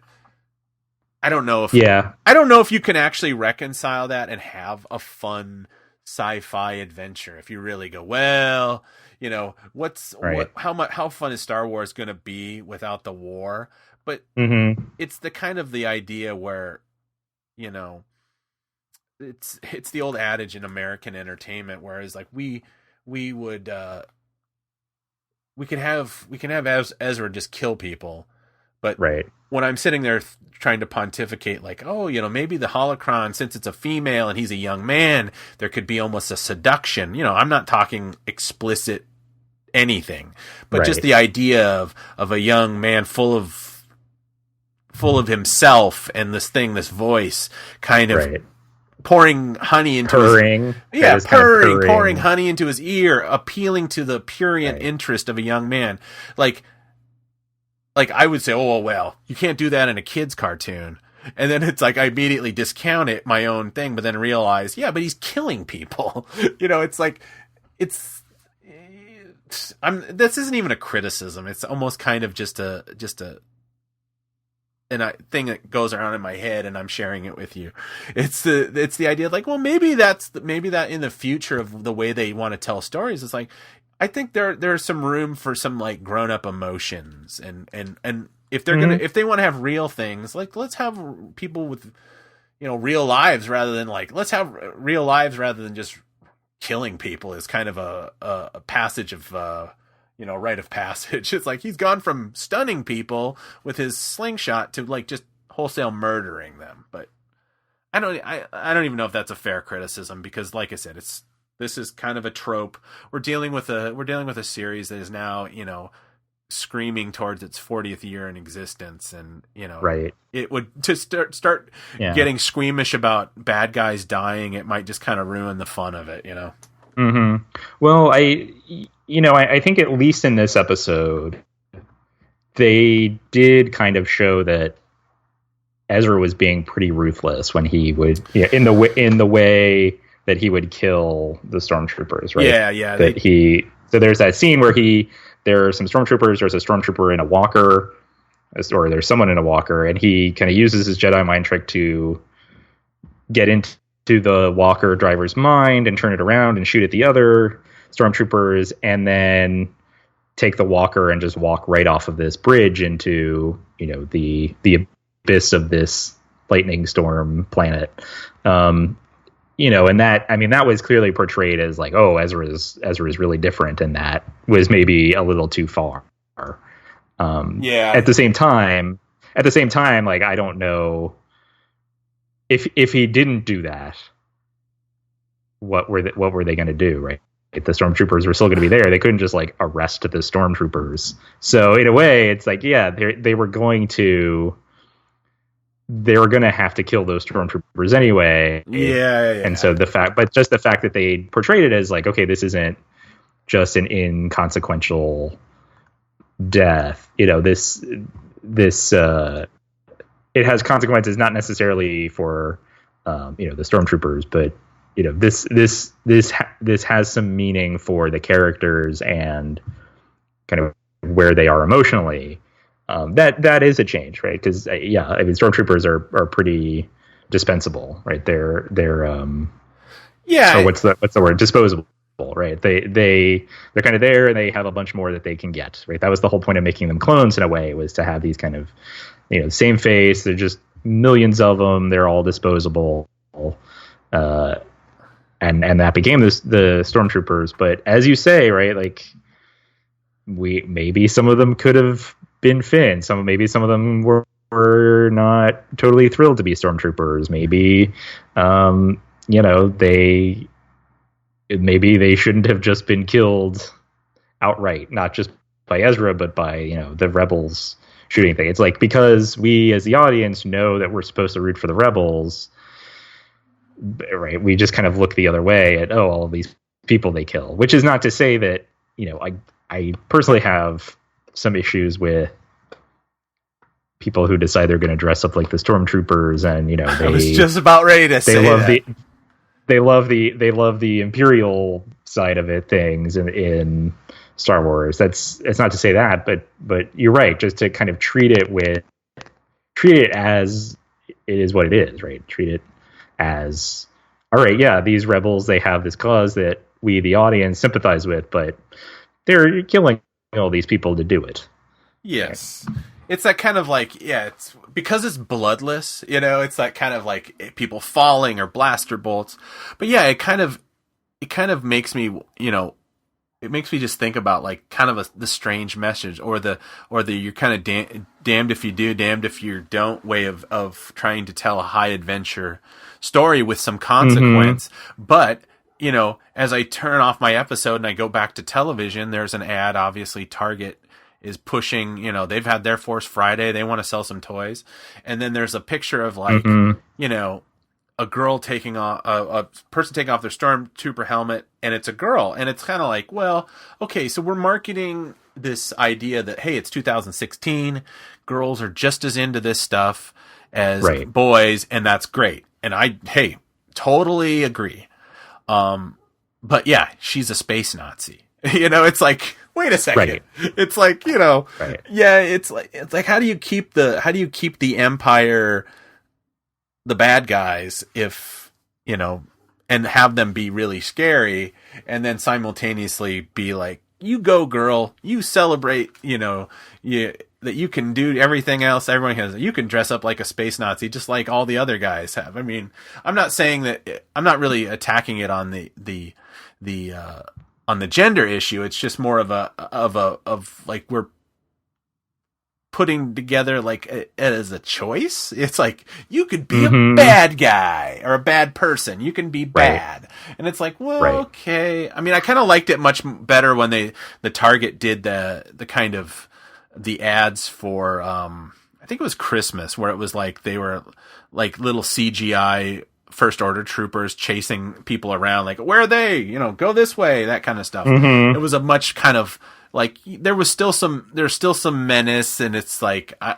don't know. I obviously I'm going off into weird realms, but every time I see another thing like that, I think, hey, stormtroopers are supposed to be scary, right? And it's kind of, and they're supposed to be evil. Like you said, they're space Nazis. Yeah, and I'm overemphasizing the point I've already made. They're space Nazis. I'm trying to soften. I hate it. I don't like. I feel like it's such an abrupt way of saying it, but really, I mean, that is what they are. When I was a kid and I'd go to the library and I read movie history books, they would have a picture of a stormtrooper right next to they're called stormtroopers, right next to Colonel Klink or whatever. Yeah, they're stormtroopers. So I guess before we wrap up, we'll just keep this as a Rebels themed episode. But the soundtracks for Rebels season 1 is out already. Season 2 will be released tomorrow, September 30th, perhaps even as you listen to this. This is the music scored by Kevin Kiner for the show. The season 1 is like 25, 30 cues. Each cue is a couple minutes long or so. We both have listened to season 1. We have not listened to season 2 yet because it's not out yet. But for season 1, I mean, what did you? Obviously, we've heard the music for the show in the context of the show. This is, soundtrack soundtrack album, so it's kind of, you have to visualize everything in your mind as you're listening to it, or you're kind of hearing it out of that context. What did you think of the season 1 soundtrack? You know, it's one of those things where when it's stripped away from the actual show, it really made me appreciate the work that Kevin Kiner is doing. Mm-hmm. The idea that he is dealing with, well, essentially now, I don't know. Well, this would be pre Force Awakens, but 6 movies and 6 seasons of the show, which I think he did the music for Clone Wars too. But yes, he did. That he's really good at kind of stripping away a lot of the stuff that doesn't need to be there, and just kind of to get to the point with it thematically. It's kind of like he can recontextualize some of these John Williams themes, and then obviously there's a lot of himself in there, but it's this kind of like, it's not so abrupt where it feels like it's a victim of remix culture kind of idea where it's like, oh, let's just repurpose these themes. I just feel like he has a really great idea about how to like integrate his own compositions with the pre-existing, where it like kind of like, well, I'm not sitting there with pictures of what he's trying to do. It's just you'll hear a familiar theme, and then it kind of mishmashes with something that's his own composition, and then into something else. And I like it. I mean, I have some issues with the instrumentation, but I think we've talked about that. Yeah, I mean, to your first point, yeah, I agree. He's doing a lot of work, taking these John Williams themes and recontextualizing them and making them kind of seamless with each other and with sort of different visuals. And he has to do them really quickly. And yes, the cues that John Williams writes for the movies are themselves only a couple minutes long, usually.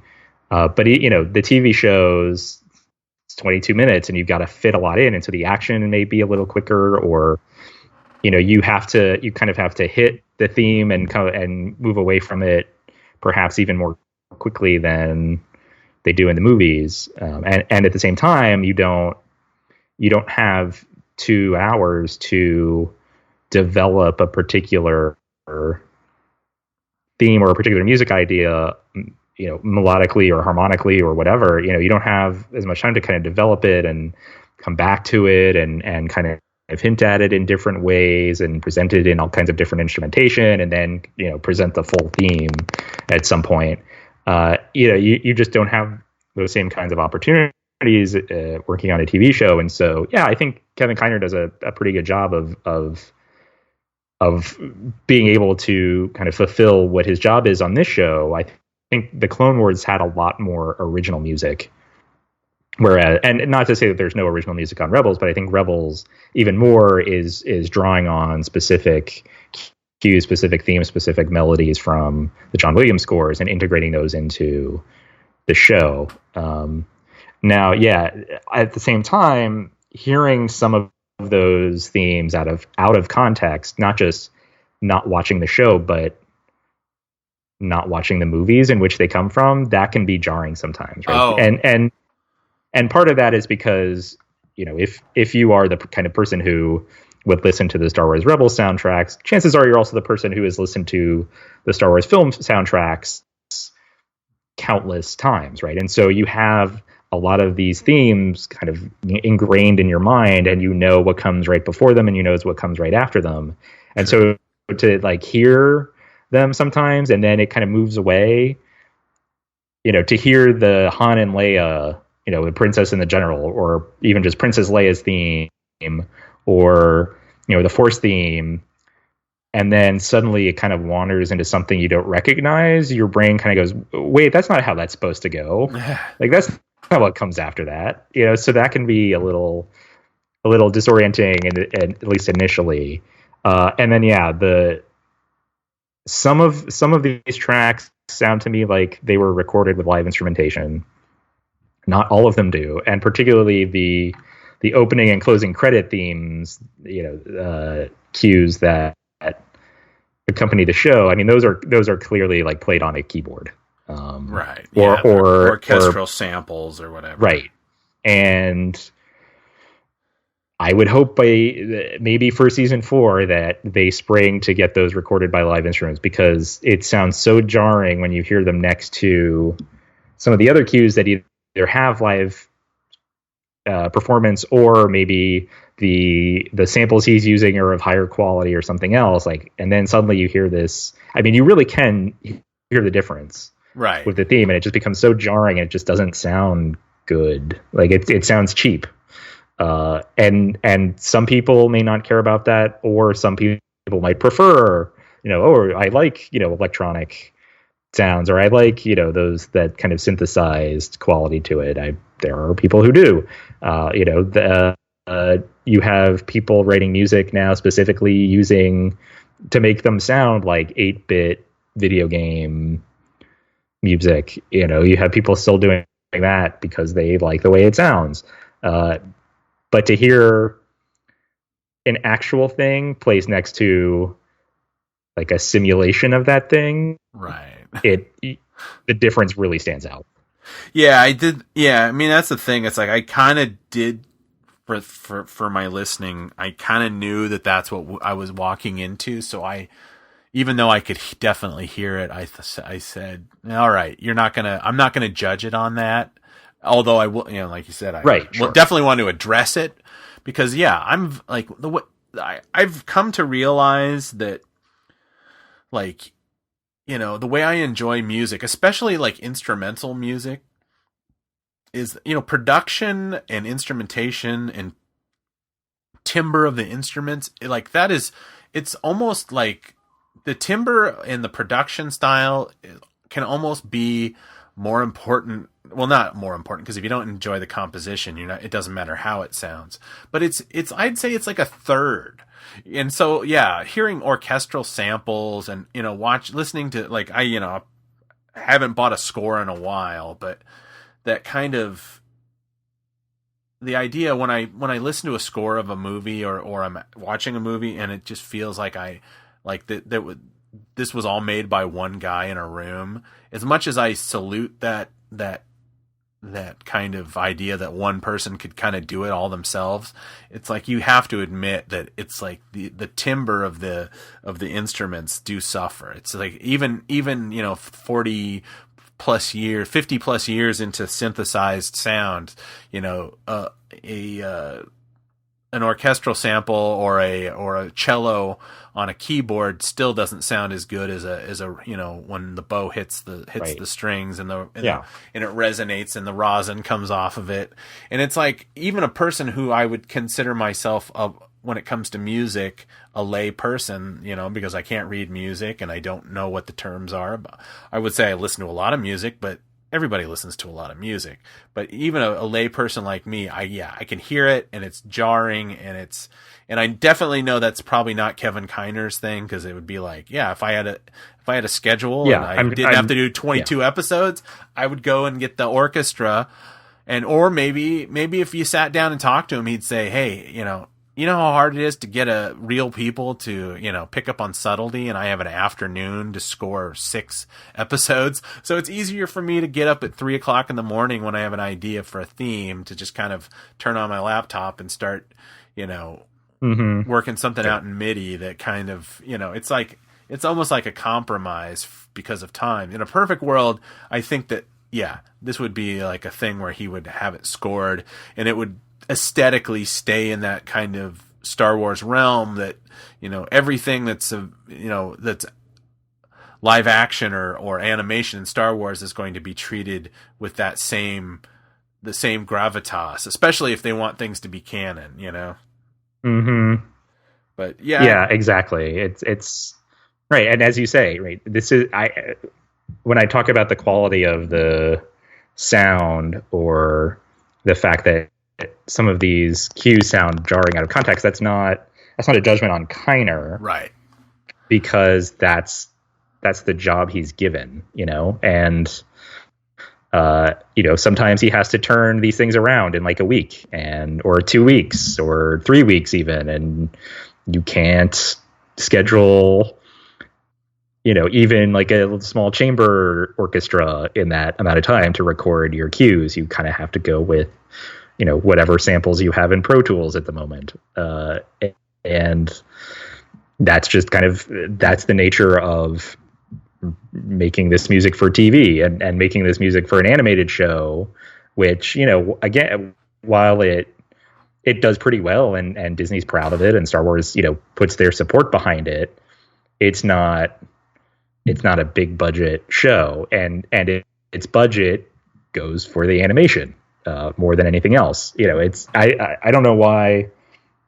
I know I was making this comparison is because Michael Giacchino worked on Lost, but there's it's even Lost. They had a decent budget for a TV show, right? Right. And he would occasionally record with live instruments, or he would when he could. But in terms of writing it, he would write it on a keyboard plugged into his computer, and sketch out or come up with demos based on samples that he had.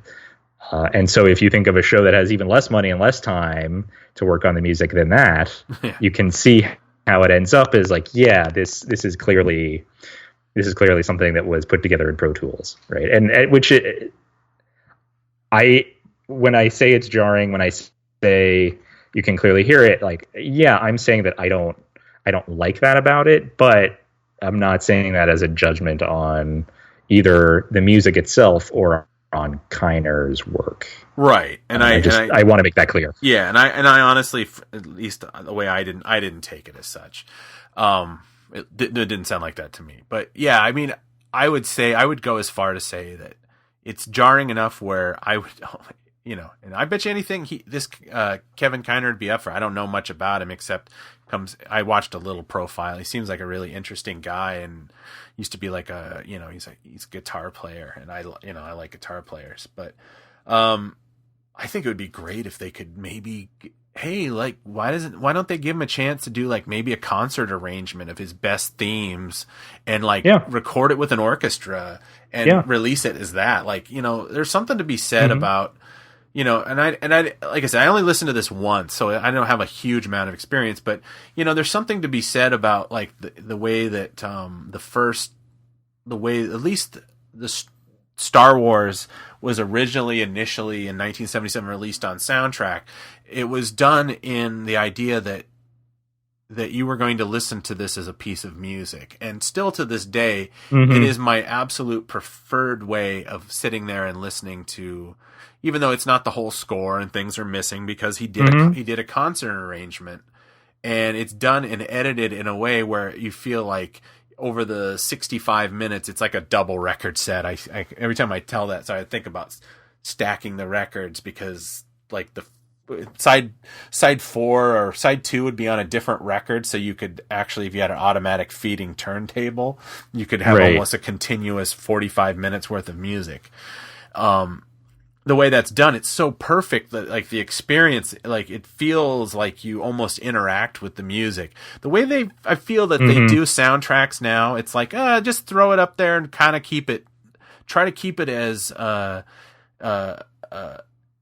close to the timeline of the movie as possible. So, don't have the hero meeting the girl in the last third of the movie. Keep that Williams, when he did it, he thought about it. How would I want to present this piece of work to a larger audience that may not even be watching the movie or may not even have seen the movie? Now, I know, obviously, to reiterate, this is obviously not the same scenario. We're dealing with budgets, we're dealing with timelines. We're also dealing with a 40-year difference in a change of the market. But I would like to hear these themes done on real instruments, with a real orchestra, because there's just something. There's nothing, the one man or the one woman composition is, definitely something that has a place in this world.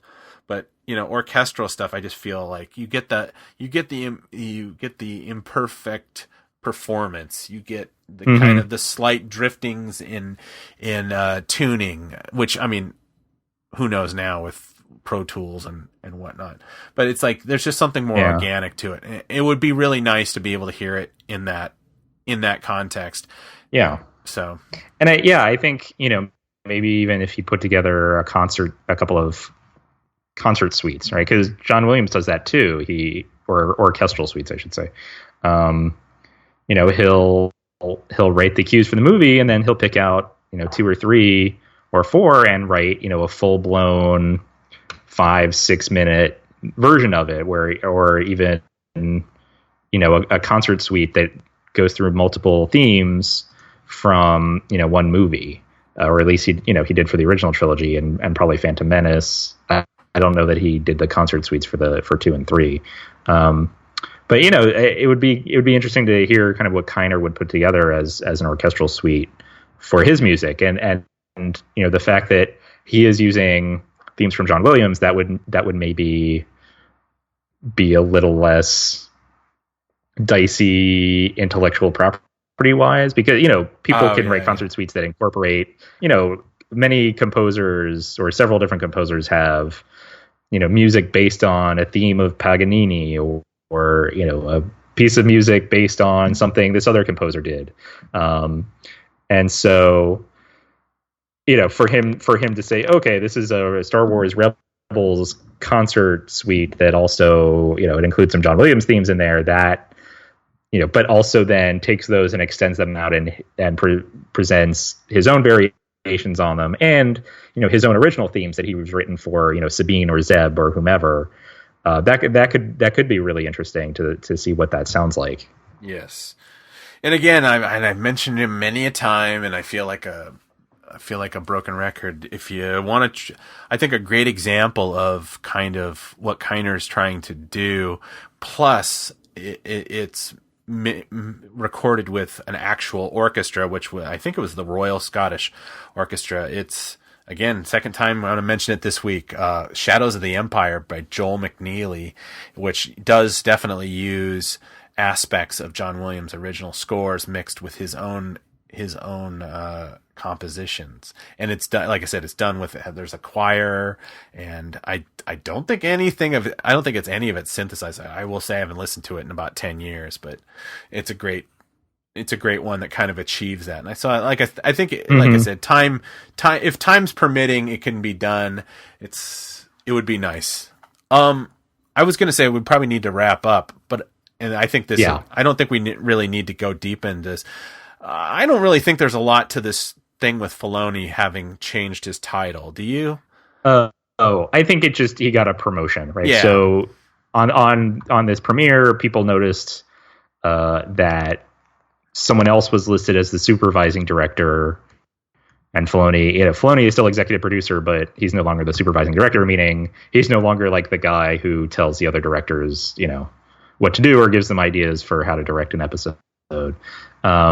But instead, he is now, it's something like, right, he's like creatively overseeing future animation projects, future Star Wars related animation projects. So I think that just means they've given a promotion that he's going to have input on the Jennifer Muro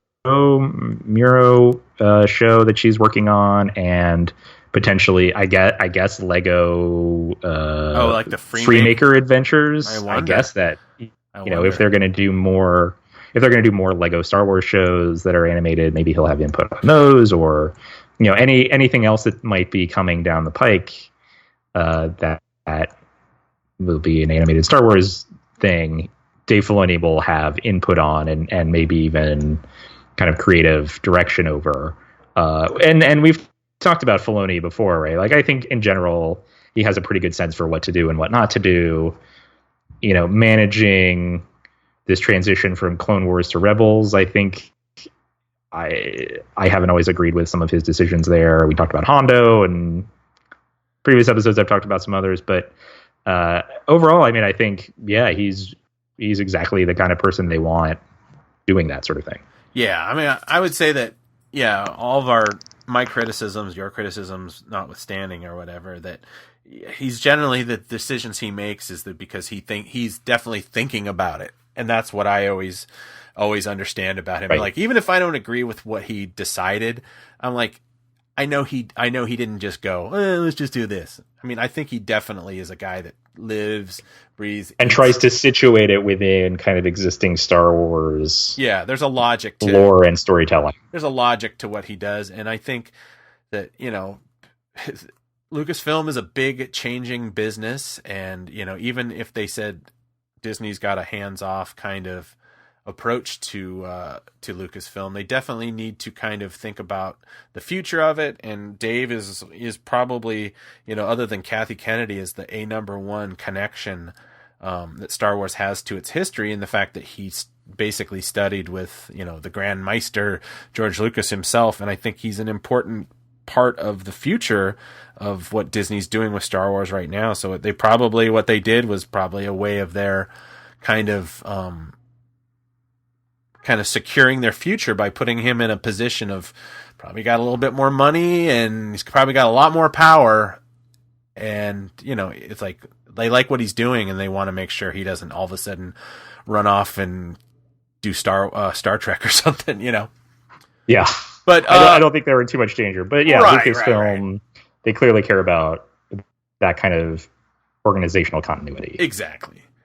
Yeah. So I think that's all we got for this week. Yep. If you want to reach out and talk to us, that's host with an S, at talkingbirdcast.com. And you can go to talkingbirdcast.com and you can use our Amazon link, which is talkingbirdcast.com/Amazon. And when you do that, you buy something from Amazon, like that beautiful Ralph McQuarrie 2-volume book that came out that is $180 when it came out. It's now down. I looked at it before we started the show. It's $150. It's still too much for me to buy, but it's like everything Ralph McQuarrie did for Star Wars in one easy 2-volume set. If you buy that and then you use the link, we get a little kickback. It helps support the show. It doesn't cost you anything extra. And then you can come and you can send us tweets at Talking Birdcast about how much you enjoyed the book that you bought using our link. And then maybe we'll have enough where we can have a copy of it. That's really convoluted, but I know that's so convoluted. It's fine. It was fine. I'm tired. I need lunch. I think we're going to end at that because I've said enough this week. You have anything you need to plug, or John? Anything? No, just thanks for listening to the show, everyone. Yeah, thanks for supporting. That's our 60th Star Wars 60 episodes. Podcasts. If this podcast were a person, we'd be able to get a discount on our eggs. Moon's over my hammy at Denny's now. But for Talking Birdcast, I have been Robert Zachary. I'm still John Llewellyn. Thanks for listening. I appreciate it, and may the Force be with you.